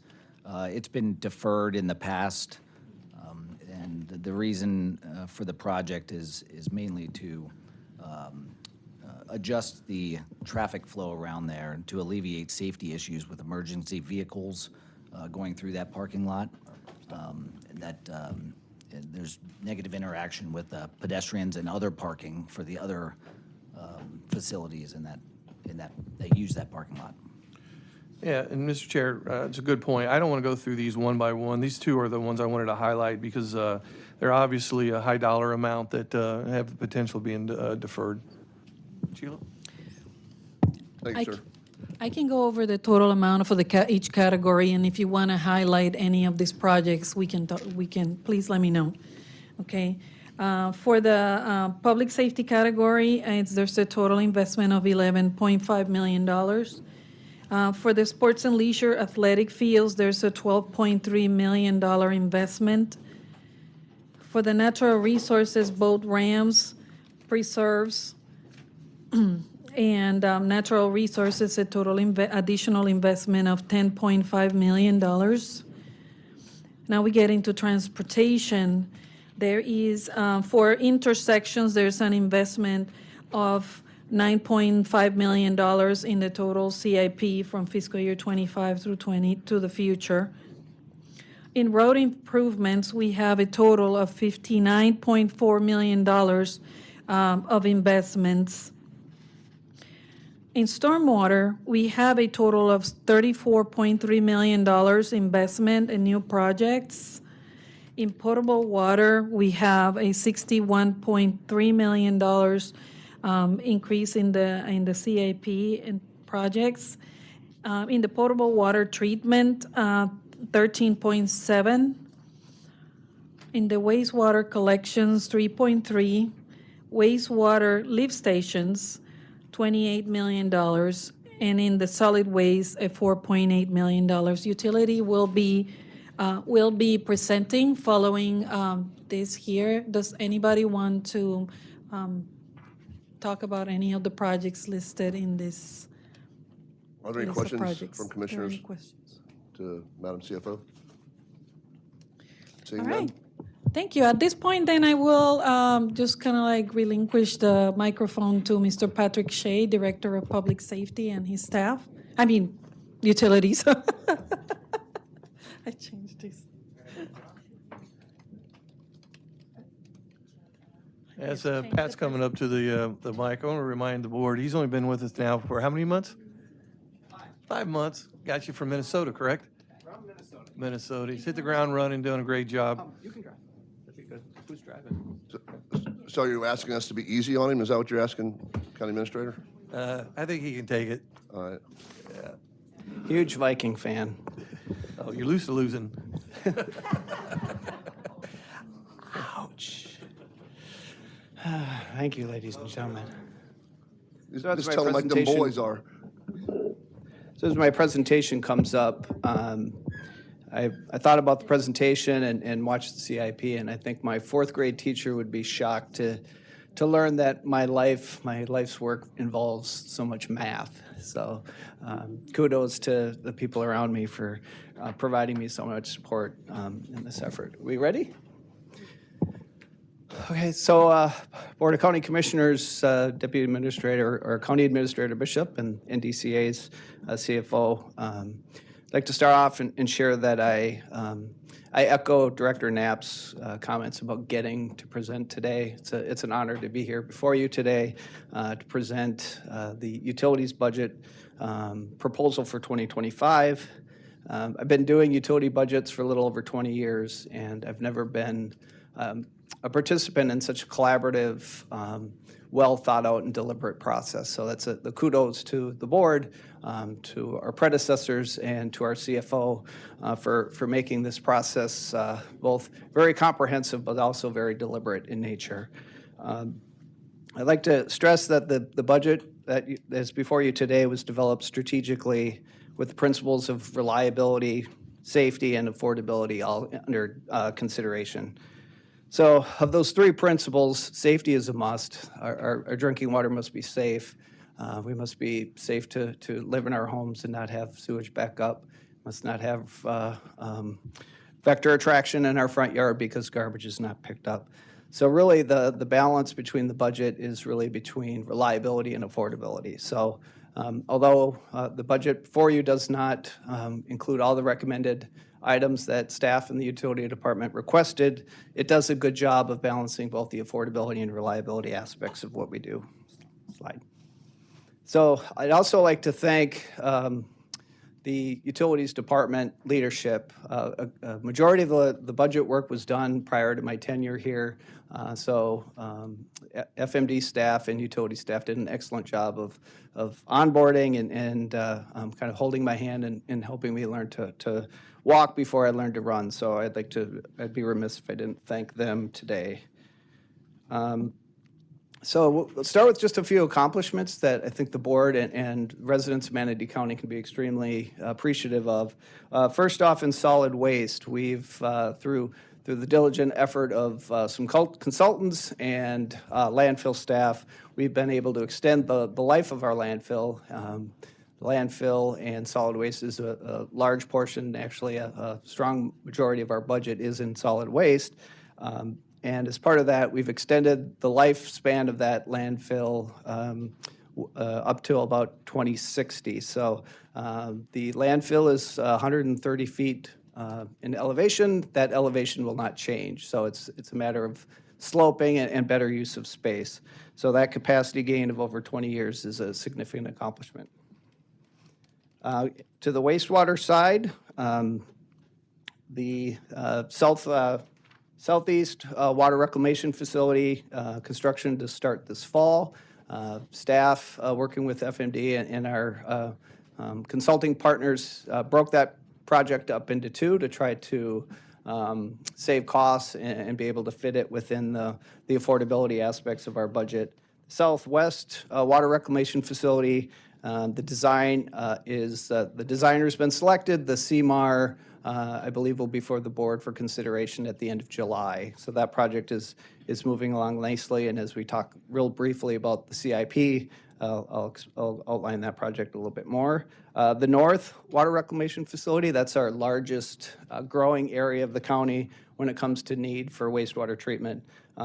We're undergoing a pilot project to try to see if we can extend the capacity of that facility. So reliability and affordability are a big portion of the work that we're doing in wastewater. Water, a couple large accomplishments that the board is aware of. My second day here was the first drink ceremony at the ultrafiltration facility at the drinking water plant. So that was a huge accomplishment. Over a decade's worth of studies, design, and then construction work went into that project, and it's off to a good start. And that was some good water.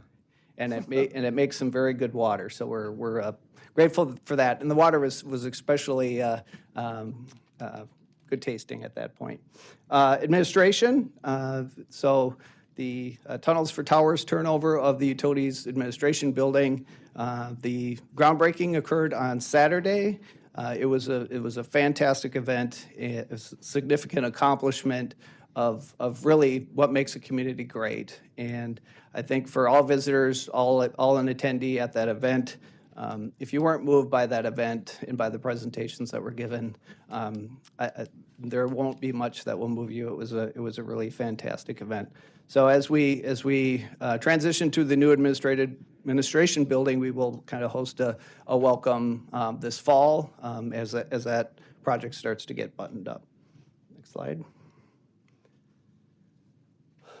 So this is a different slide deck, so there'll be a couple extra slides, but there's the reliability, affordability, and safe badge that I talked about. Again, enterprise funds. Next slide.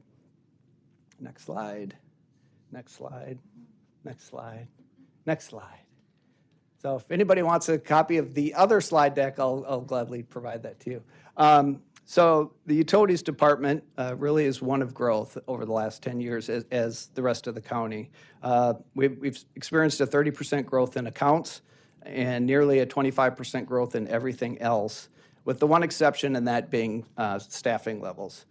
That's a credit to better use of technology, efficiencies, and then the contracting and using other professional service avenues to serve as extensions to our staff.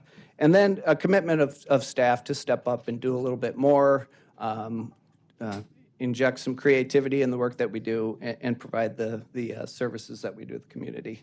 Next slide. So recommended budget of $197 million for 2025. Again, as I mentioned, solid waste being the largest portion of that, being nearly $70 million. Majority of that, again, is for the contract services that we use for our waste haulers. Business ops being our billing and our infrastructure oversight. Potable water being drinking water, and then wastewater being our water reclamation facilities, collections, and lift stations. Next slide. So one item that is not funded, and I'll go into a little detail on this, is we requested a 4-person lift station crew to be staffed and onboarded in July of 2025. So fourth quarter of the budget year. That allows us to get the equipment in time to really start off the 2026 budget year in October. So in 2025, or in 2015 rather, again, this is not the slideshow that I have before me, but in 2025, we had 606 lift stations. That's now expanded to a little over 700 lift stations. And our lift station crews, we have 7 crews. Those 7 crews are designated kind of areas within the county that they're responsible for, really the preventative and emergency maintenance on those infrastructure. So in 2015, we had 7 crews. We're asking to expand and add an 8th crew to that effort. So some of the work is utility practices, just doing a good enough preventative maintenance program that, one, you extend the life of the infrastructure that's at those stations, but also you avoid any backups, any overflows, any discharges of wastewater into the environment. The goal of that lift station is to convey that wastewater to the wastewater treatment facility where it can be treated and handled properly. So next slide.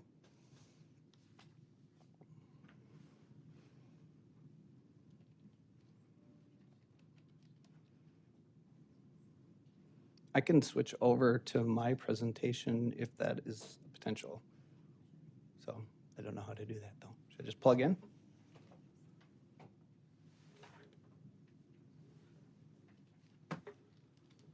County Administrator Bishop mentioned I'm new.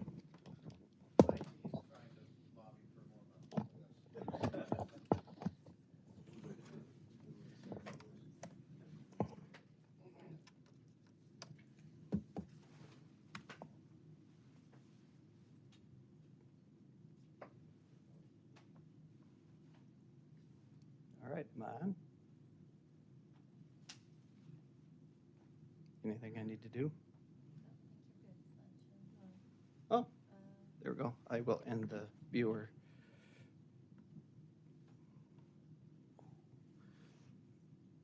All right.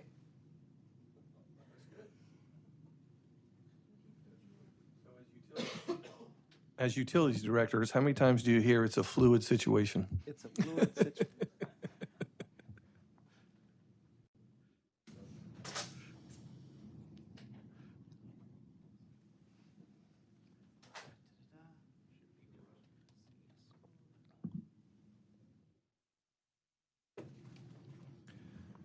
My notes don't contain anything that I wouldn't want on the front page of the paper. He says I didn't fund this last year.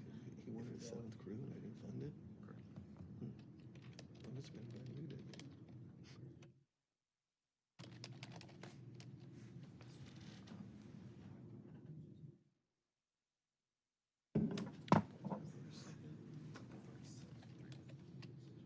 Working for you? Okay. We'll find out. Okay. We, we're talking, the enterprise fund is, it's not robust, it's not, yeah.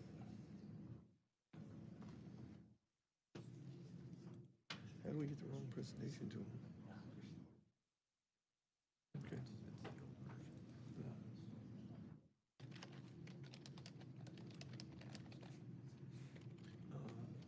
This frees up tomorrow.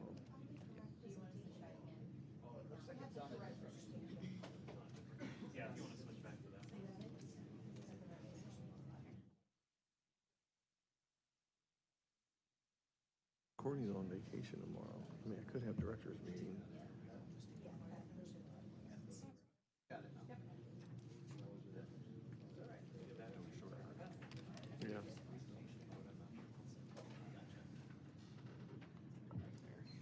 All right, thank you.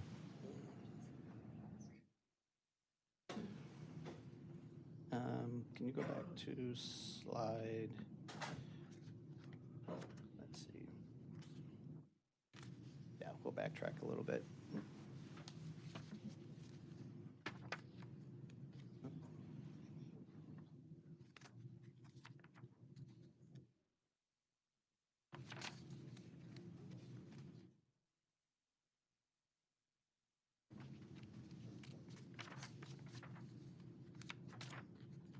All right, so back on track a little bit. We'll bounce around a little bit because the order got switched around a little bit. So, so this kind of lays out the difference between 2024 and 2025 budget and explains the differences. In potable water, difference of 1.5 million, 500,000 for meters, 250 for repairs at the water treatment facility, and 150 for chemicals. And master plan update. In wastewater, there's a difference of $1.6 million from 2024 to 2025, $1 million in equipment repairs and maintenance. This includes generators, pumps, repairs at lift stations, et cetera. $150,000 for sewer collections. That includes televising and making repairs to the conveyance system.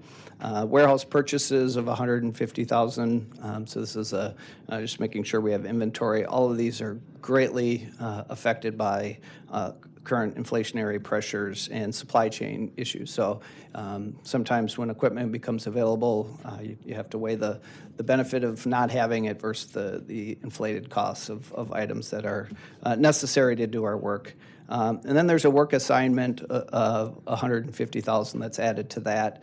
As part of our biosolids program, we have to do what's called local limits to make sure the biosolids that we produce are safe to be beneficially reused on area farmland. So that's added as a requirement from FMD. And then the added cost of electricity. So electricity has gone up considerably over the last 5 years, and in 24 to 25 is no difference. And also just increased flow adds to all these costs. Stormwater, a difference, or excuse me, the solid waste difference of $1 million in the negative, about $1.5 million of equipment purchases in the 2024 budget. Those are non-repeating purchases, so that won't be spent in 2025. And then in our business operations, the credit of $1.4 million. Credit card fees that the county used to eat as part of the budget or the billing process are now being passed along to the consumer. That's really related to the points cards that people avail themselves to and serve well. Next slide. All right. So some of the items that were funded, we included in the proposed budget. There's 3 utility staff that were included. One is the locates technician. So this really hits the 3 principles of reliability, safety, and affordability. So with the increased growth, our locate requirements are the number of tickets that we receive that we have to go out and spray paint the curbs and the streets and the grass to mark our infrastructure is increasing, again, at about that 30% clip that we've seen in other areas of the utility. So really from a safety standpoint and an affordability standpoint, if a utility asset is not properly located and someone hits it, that falls on the county to repair and make any restitution that's required to reestablish the site as it was before. Next one. Solid waste. There was a request, unfunded request for for additional staff to help with the rollout of the new cart service that's coming in 2025, October of 2025. Our solid waste program will change considerably. Using existing staff, we're confident that we can roll up our sleeves and really continue to provide that reliable service that we're providing and do what we need to do. Next slide.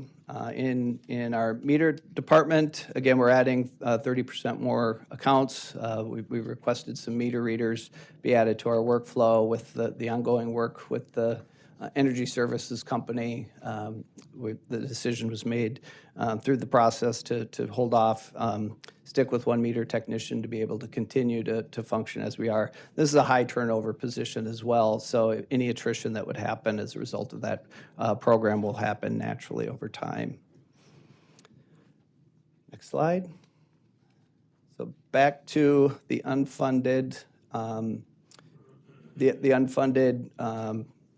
need. The slide here shows some of the equipment that was funded.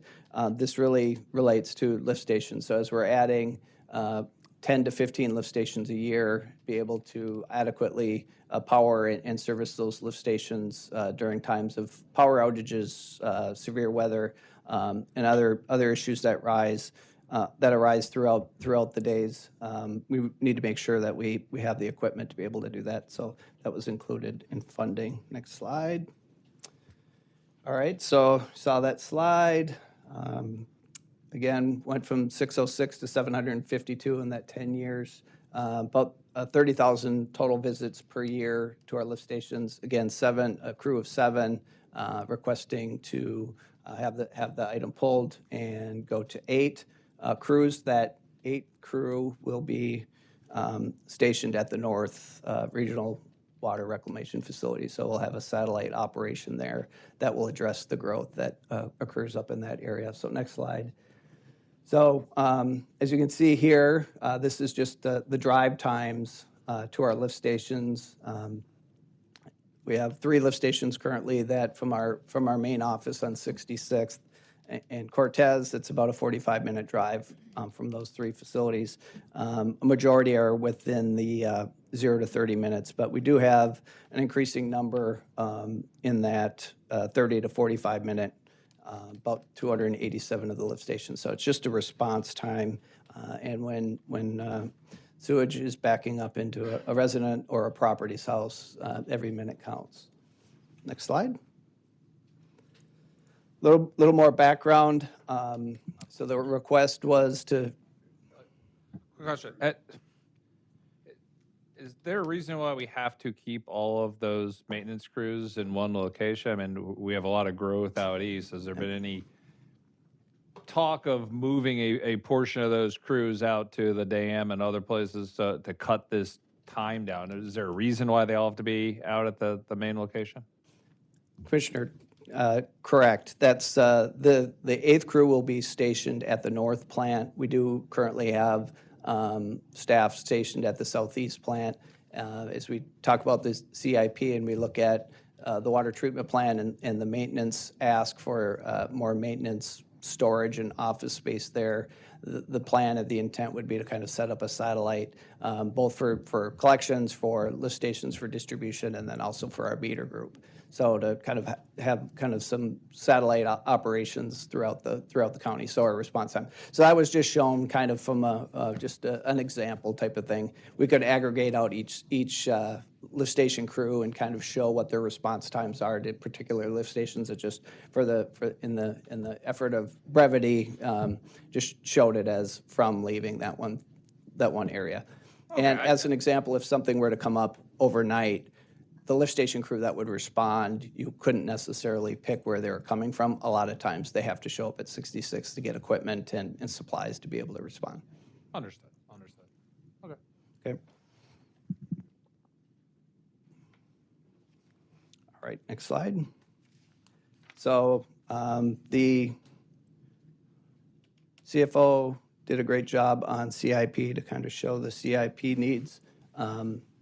So we'll start with kind of the number of projects. Again, a 25 to 30% increase in the number of CIP projects and utilities.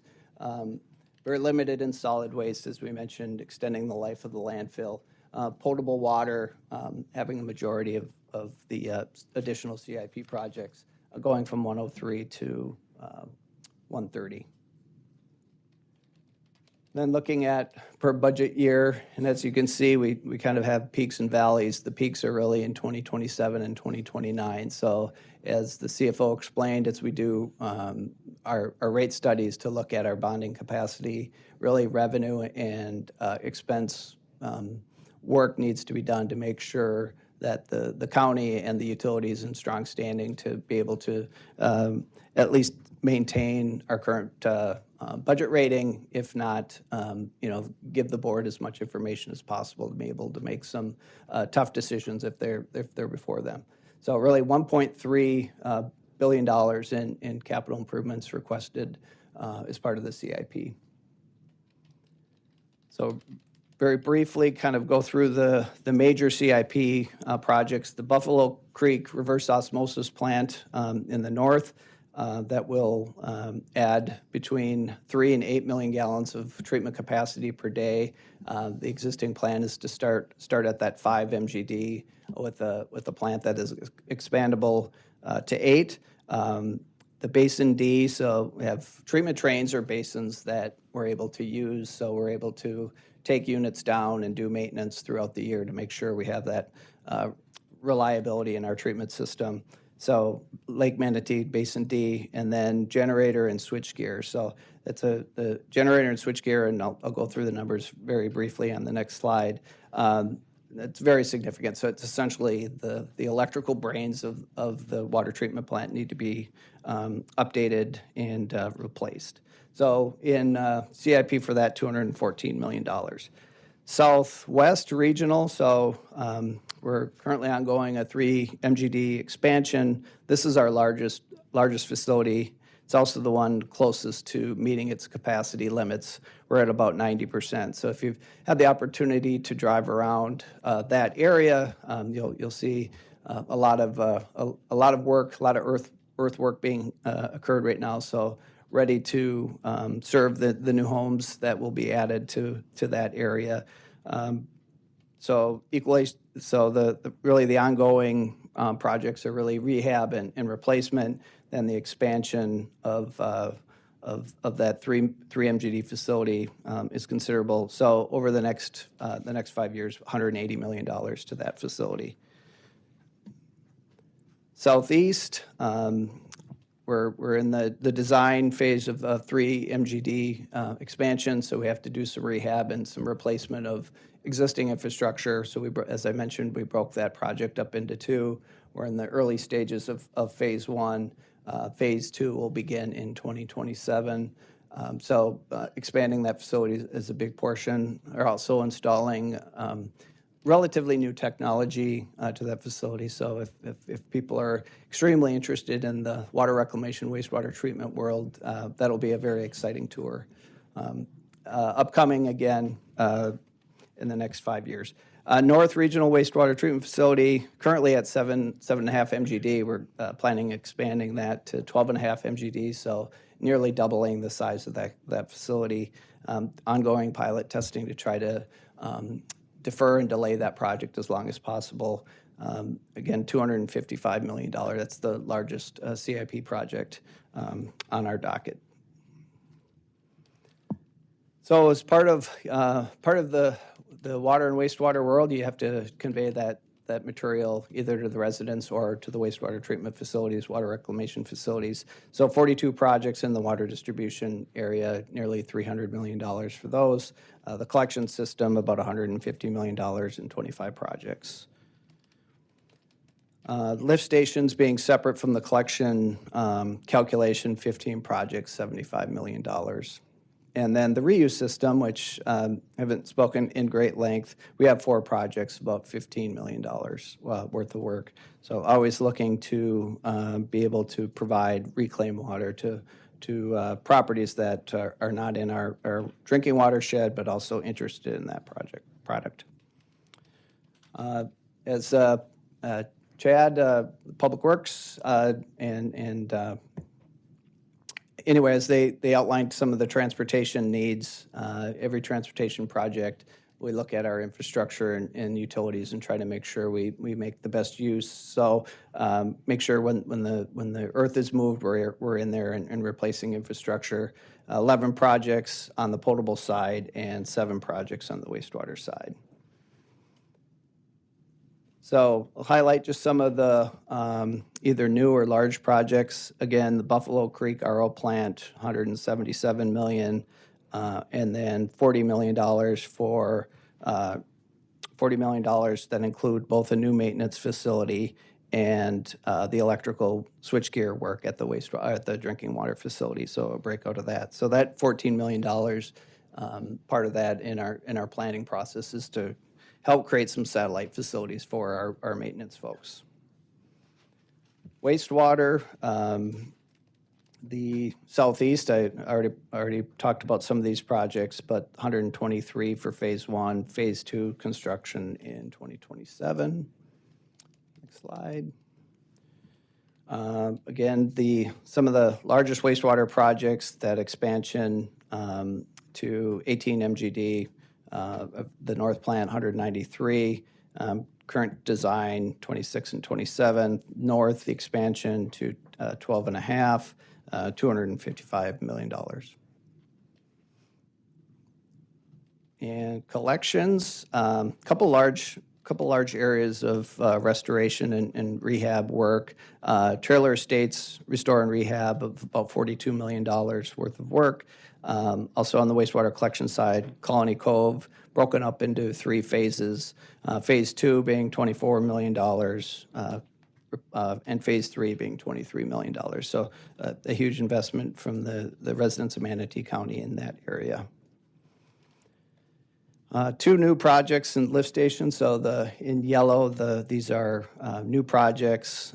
These are really related to trying to utilize some of our lift stations and make them combined lift stations. So a combined lift station or a master lift station. Smaller lift stations just charge into the bigger lift station, and then there's economy of scale and some efficiencies that can be reached by doing that, not having to extend as much infrastructure.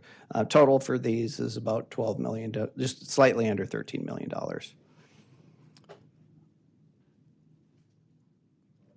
And lastly, we moved the new landfill site, and I talked to the first accomplishment with the landfill.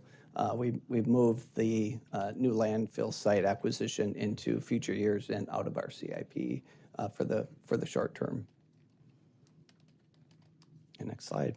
And with that, I thank you for your time and attention and putting up with the technological issues. I'm going to go off. I got a couple of questions, Patrick. First off, we keep hearing about private facilities coming to the county about purchasing private facilities, be it lift stations, sewer, whatever they have, water treatment. Do we see any of those coming online any time in the next 5 years? Or if they are, how's that going to impact your budget? So, Commissioner Ron, my understanding, if I understand your question, some facilities, some neighborhoods were developed with a private model, and then over time, there's been a desire to turn that infrastructure over to the county for operation maintenance and long-term replacement. That's something that the county and the utility department have a policy and a process that moves forward. I'm sure you may be aware we're in discussions about that quite regularly, and we work with the county engineer and with our land development folks just to make sure that we're protecting the interest of the current utility customers in the county, but also making sure that all residents within the county are getting the services that they deserve and need. So Evan might be able to broach this, but it is a process that it's semi-formal, but because each neighborhood is a little bit different, but it is something that we take serious.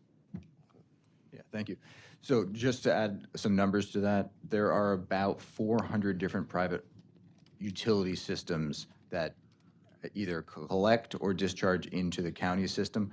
We are constantly having conversations with those systems, multiple conversations at the same time where they are looking to turn that private utility over to the county. So I would fully expect that is going to continue. We will continue to have those conversations. And just as Mr. Shea was explaining, we will go through the process that's been established and approved by the board to make sure that we're not putting ourselves at a disadvantage. But you're absolutely correct. That is going to increase the maintenance responsibility for the utility crews, and that's exactly part of the reason that we are requesting that 8th crew in lift stations to be able to handle that increased workload. One last question for me. We're going to get ready to at some point go to automated meters, water meters, over the next several years. Will that not increase the efficiencies within the collections and plus or minus on people's water bills, and also in the meter department? Will that not just increase? So that will help you reduce your costs, would it not? Chairman Ron, that's exactly the kind of the funding mechanism that we're looking at is trying to, because there's a cost to replace our meters, replace our infrastructure, and so trying to offset the cost of that project with the efficiencies that would be gained. So as an example, I think early numbers we're looking at within our meter department through attrition, some other processes, reducing a significant number of staff because the on the street people won't be as required to read those meters, because you'll be able to read those meters instantaneous. You'll be able to read those meters read your meter from your cell phone, as you said. So that is the intent of that. It's just a matter of kind of that affordability and reliability, and do we have enough funding capacity to be able to fund that all as one big project, or is it something that we have to bring forward to the board for consideration as a more staged project? All right, thank you. Any other questions of Mr. Shea? Thank you very much. Thank you. Appreciate your presentation.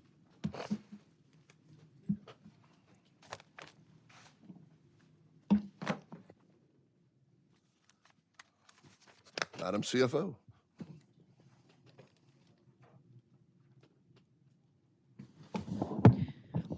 So first of all, I was asked that since tomorrow's work session was meant to be the utilities presentation, and we were able to integrate it with today's work session, we no longer need tomorrow's work session.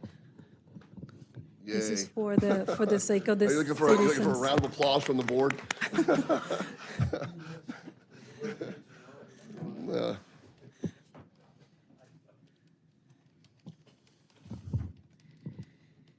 Okay, so at this point, I'm going to take our time briefly to talk about, now that we've spoke about all the needs, we spoke about all the, it's important for me to, as the CFO, for transparency, to show you the main funding sources and summarize that make up and are funding all this, especially on the operational side, because we've spoken about the funding sources that are the drivers of the capital improvement plan, so I will not touch on those.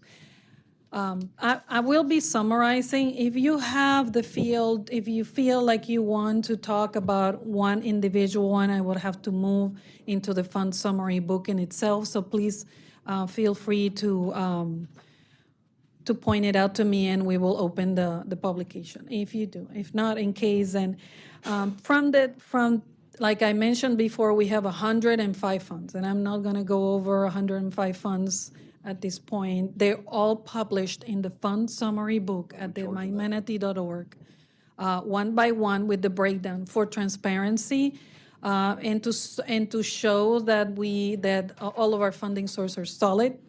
Coming into this budget work session and funding the initiatives of it.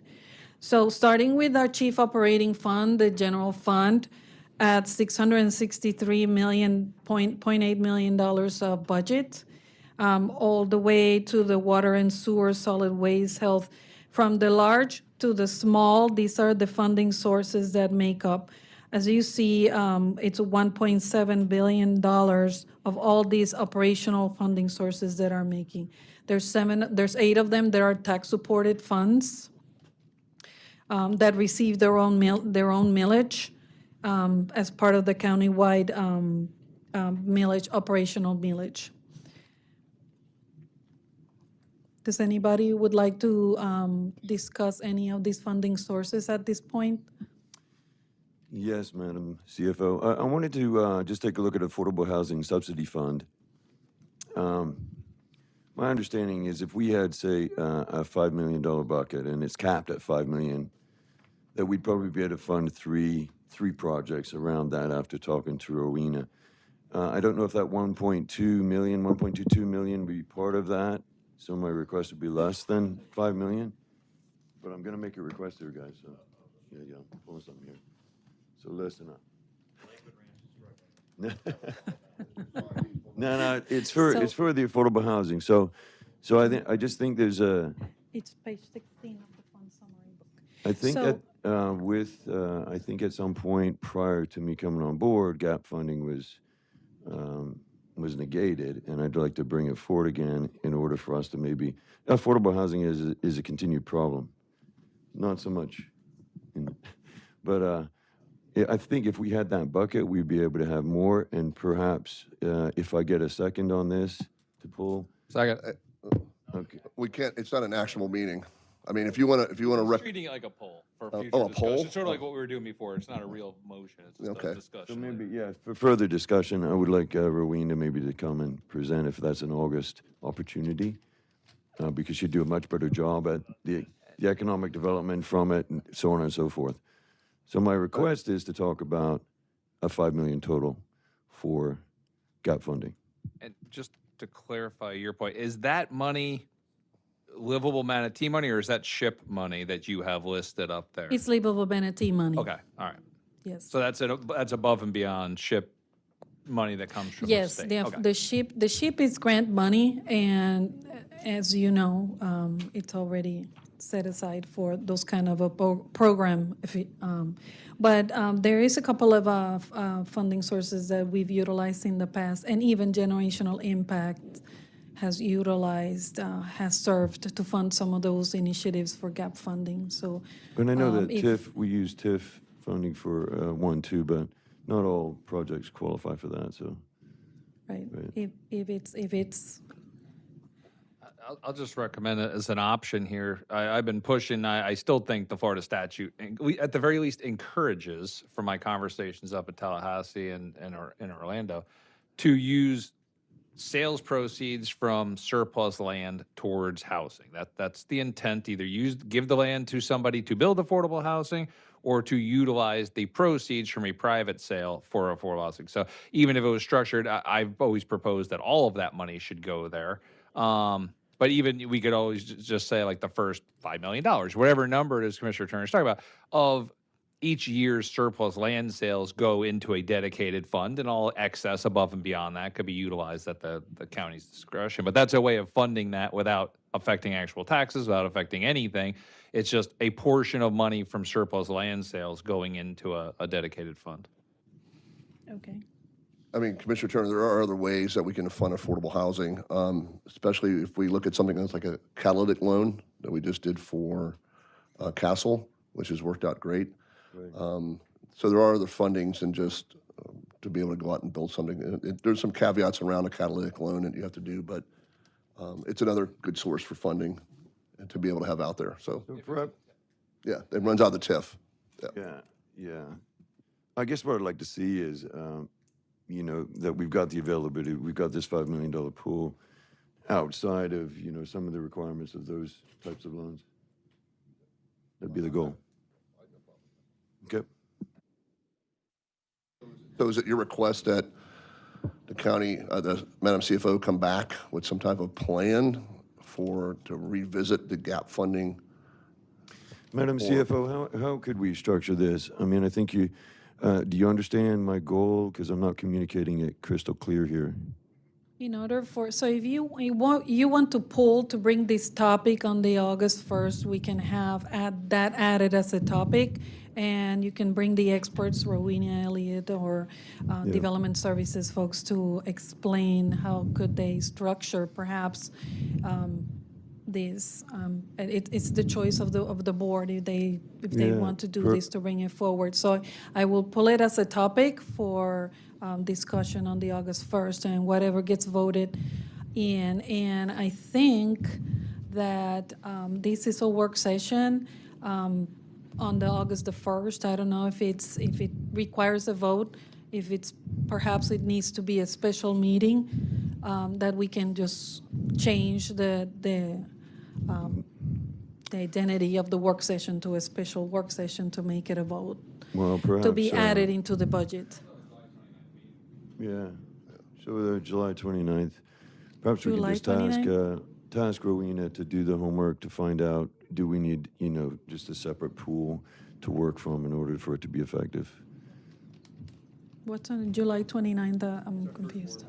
Oh, okay. It's just a regular, I'm just saying our first regular meeting, this could be an item, so it could be incorporated into a work session. That's all I was saying, if they need a vote. Okay, yes, we can do that. We can do that. We'll bring it on the July 29th. So we can put it on the agenda?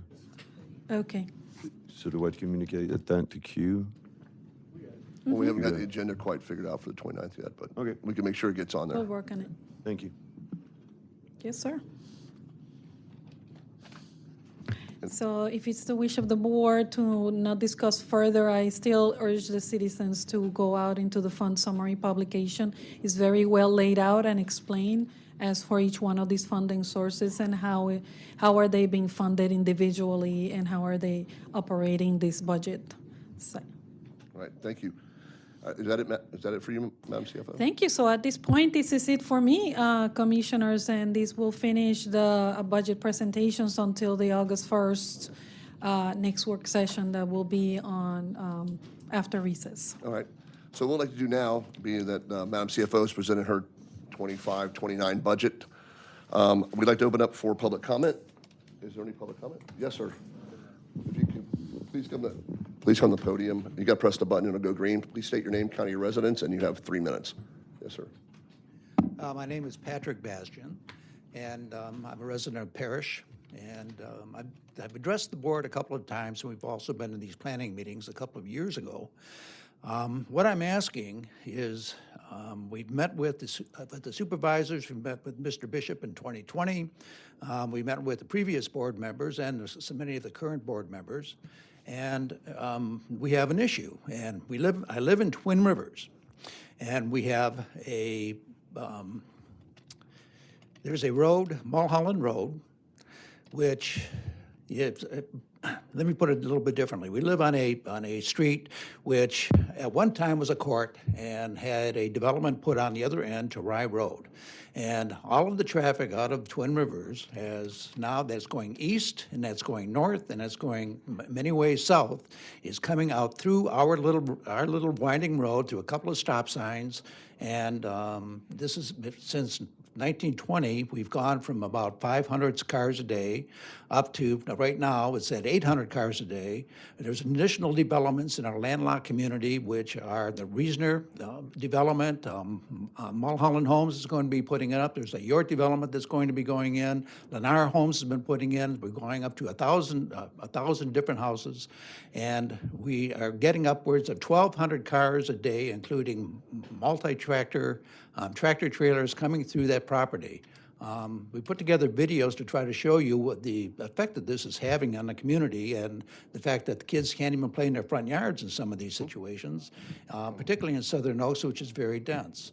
So what I'm asking, again, as we brought up with the board several times, and we brought up at this meeting and 2 years ago, is that we need funding in order to extend Mulholland Road to Rye Road. It's a half-mile of road. It's owned by the county. All we're asking is that in this little project, a little in our terms, little project, try to be fitted in to the multi-billion-dollar budget that we have here. I mean, I can see the issues, and I can see that, and it's pretty impressive that you have this list of projects up there that you had to make decisions on which ones were going to be going forward and which ones weren't. But this is just getting worse and worse and worse for us. And I'm sure that all the heads of the departments in the county are tired of hearing from us on this. You did help us a couple of weeks ago, or a couple of years ago, to at least address the speeding problem, because we did get speed humps in. Not a nice solution, not something that we wanted, but at least it slowed down some of the traffic that's flying through down the street here. And so we're just asking again, can we please take a look at trying to get some funding in to extend Mulholland Road east to Rye Road? Again, thank you. Thank you, sir. Commissioner Cruz? Is there any other public comment? Okay. All right, seeing that, I'll close public comment. Commissioner Cruz? Yeah, public, they're not here, I don't think. I agree. If you ask our Public Works, every month we have CIP briefings, and every month I ask when that piece of road's going to get built. Almost to a point where it's become a joke. They start out the conversations with me, telling me about it.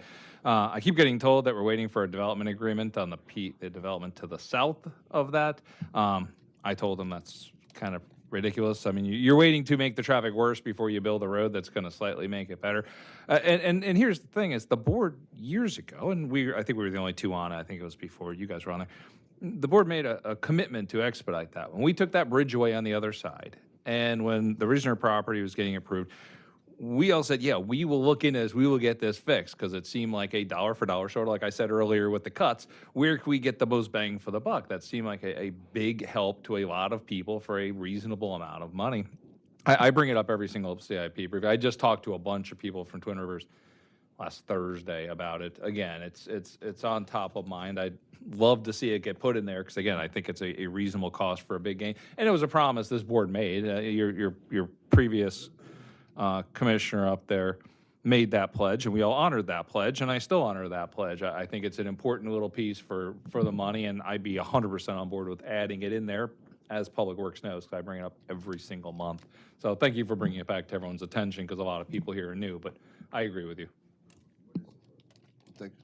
When we first looked at it was like $5 million or something, but we own the land. It's literally about a half to 3/4 of a mile from the end of Mulholland up to Rye. It's just the piece immediately to the south of it. There's a slightly better path we can take, and that's on someone else's property, which is going through a planning stage right now. But that, who knows? I mean, that could be 5 years.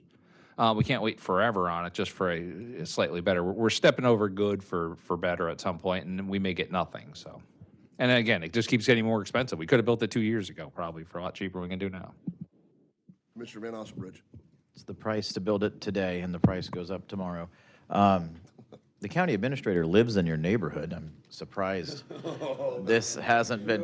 Hold on, I'll get you his home address, and you can go knock and you see him riding around right around the corner from you. He rides his three-wheel bike. He's on his golf cart with that ugly dog that he loves so much. You heard? County attorney lives there too. Yeah. He got the dog, so he would look good. See, Mr. Bishop, do you have any comments on this since it is your neighborhood, sir? Yeah, me and Evan were discussing it. It is a $5 million ask, and it is developer-driven. We've been waiting on that developer agreement to come through. We actually thought, I was just whispering to Evan, I thought it was going to be a $20 million request. We'll look into it again. I'm well aware of the situation right around the corner from it. Again, we'll look at it. I wish Chad was still in the room. They had already left. Thank you, sir. All right, any other questions, concerns, or anything that the CFO or County Administrator Bishop? You good, ma'am? Yeah, I didn't.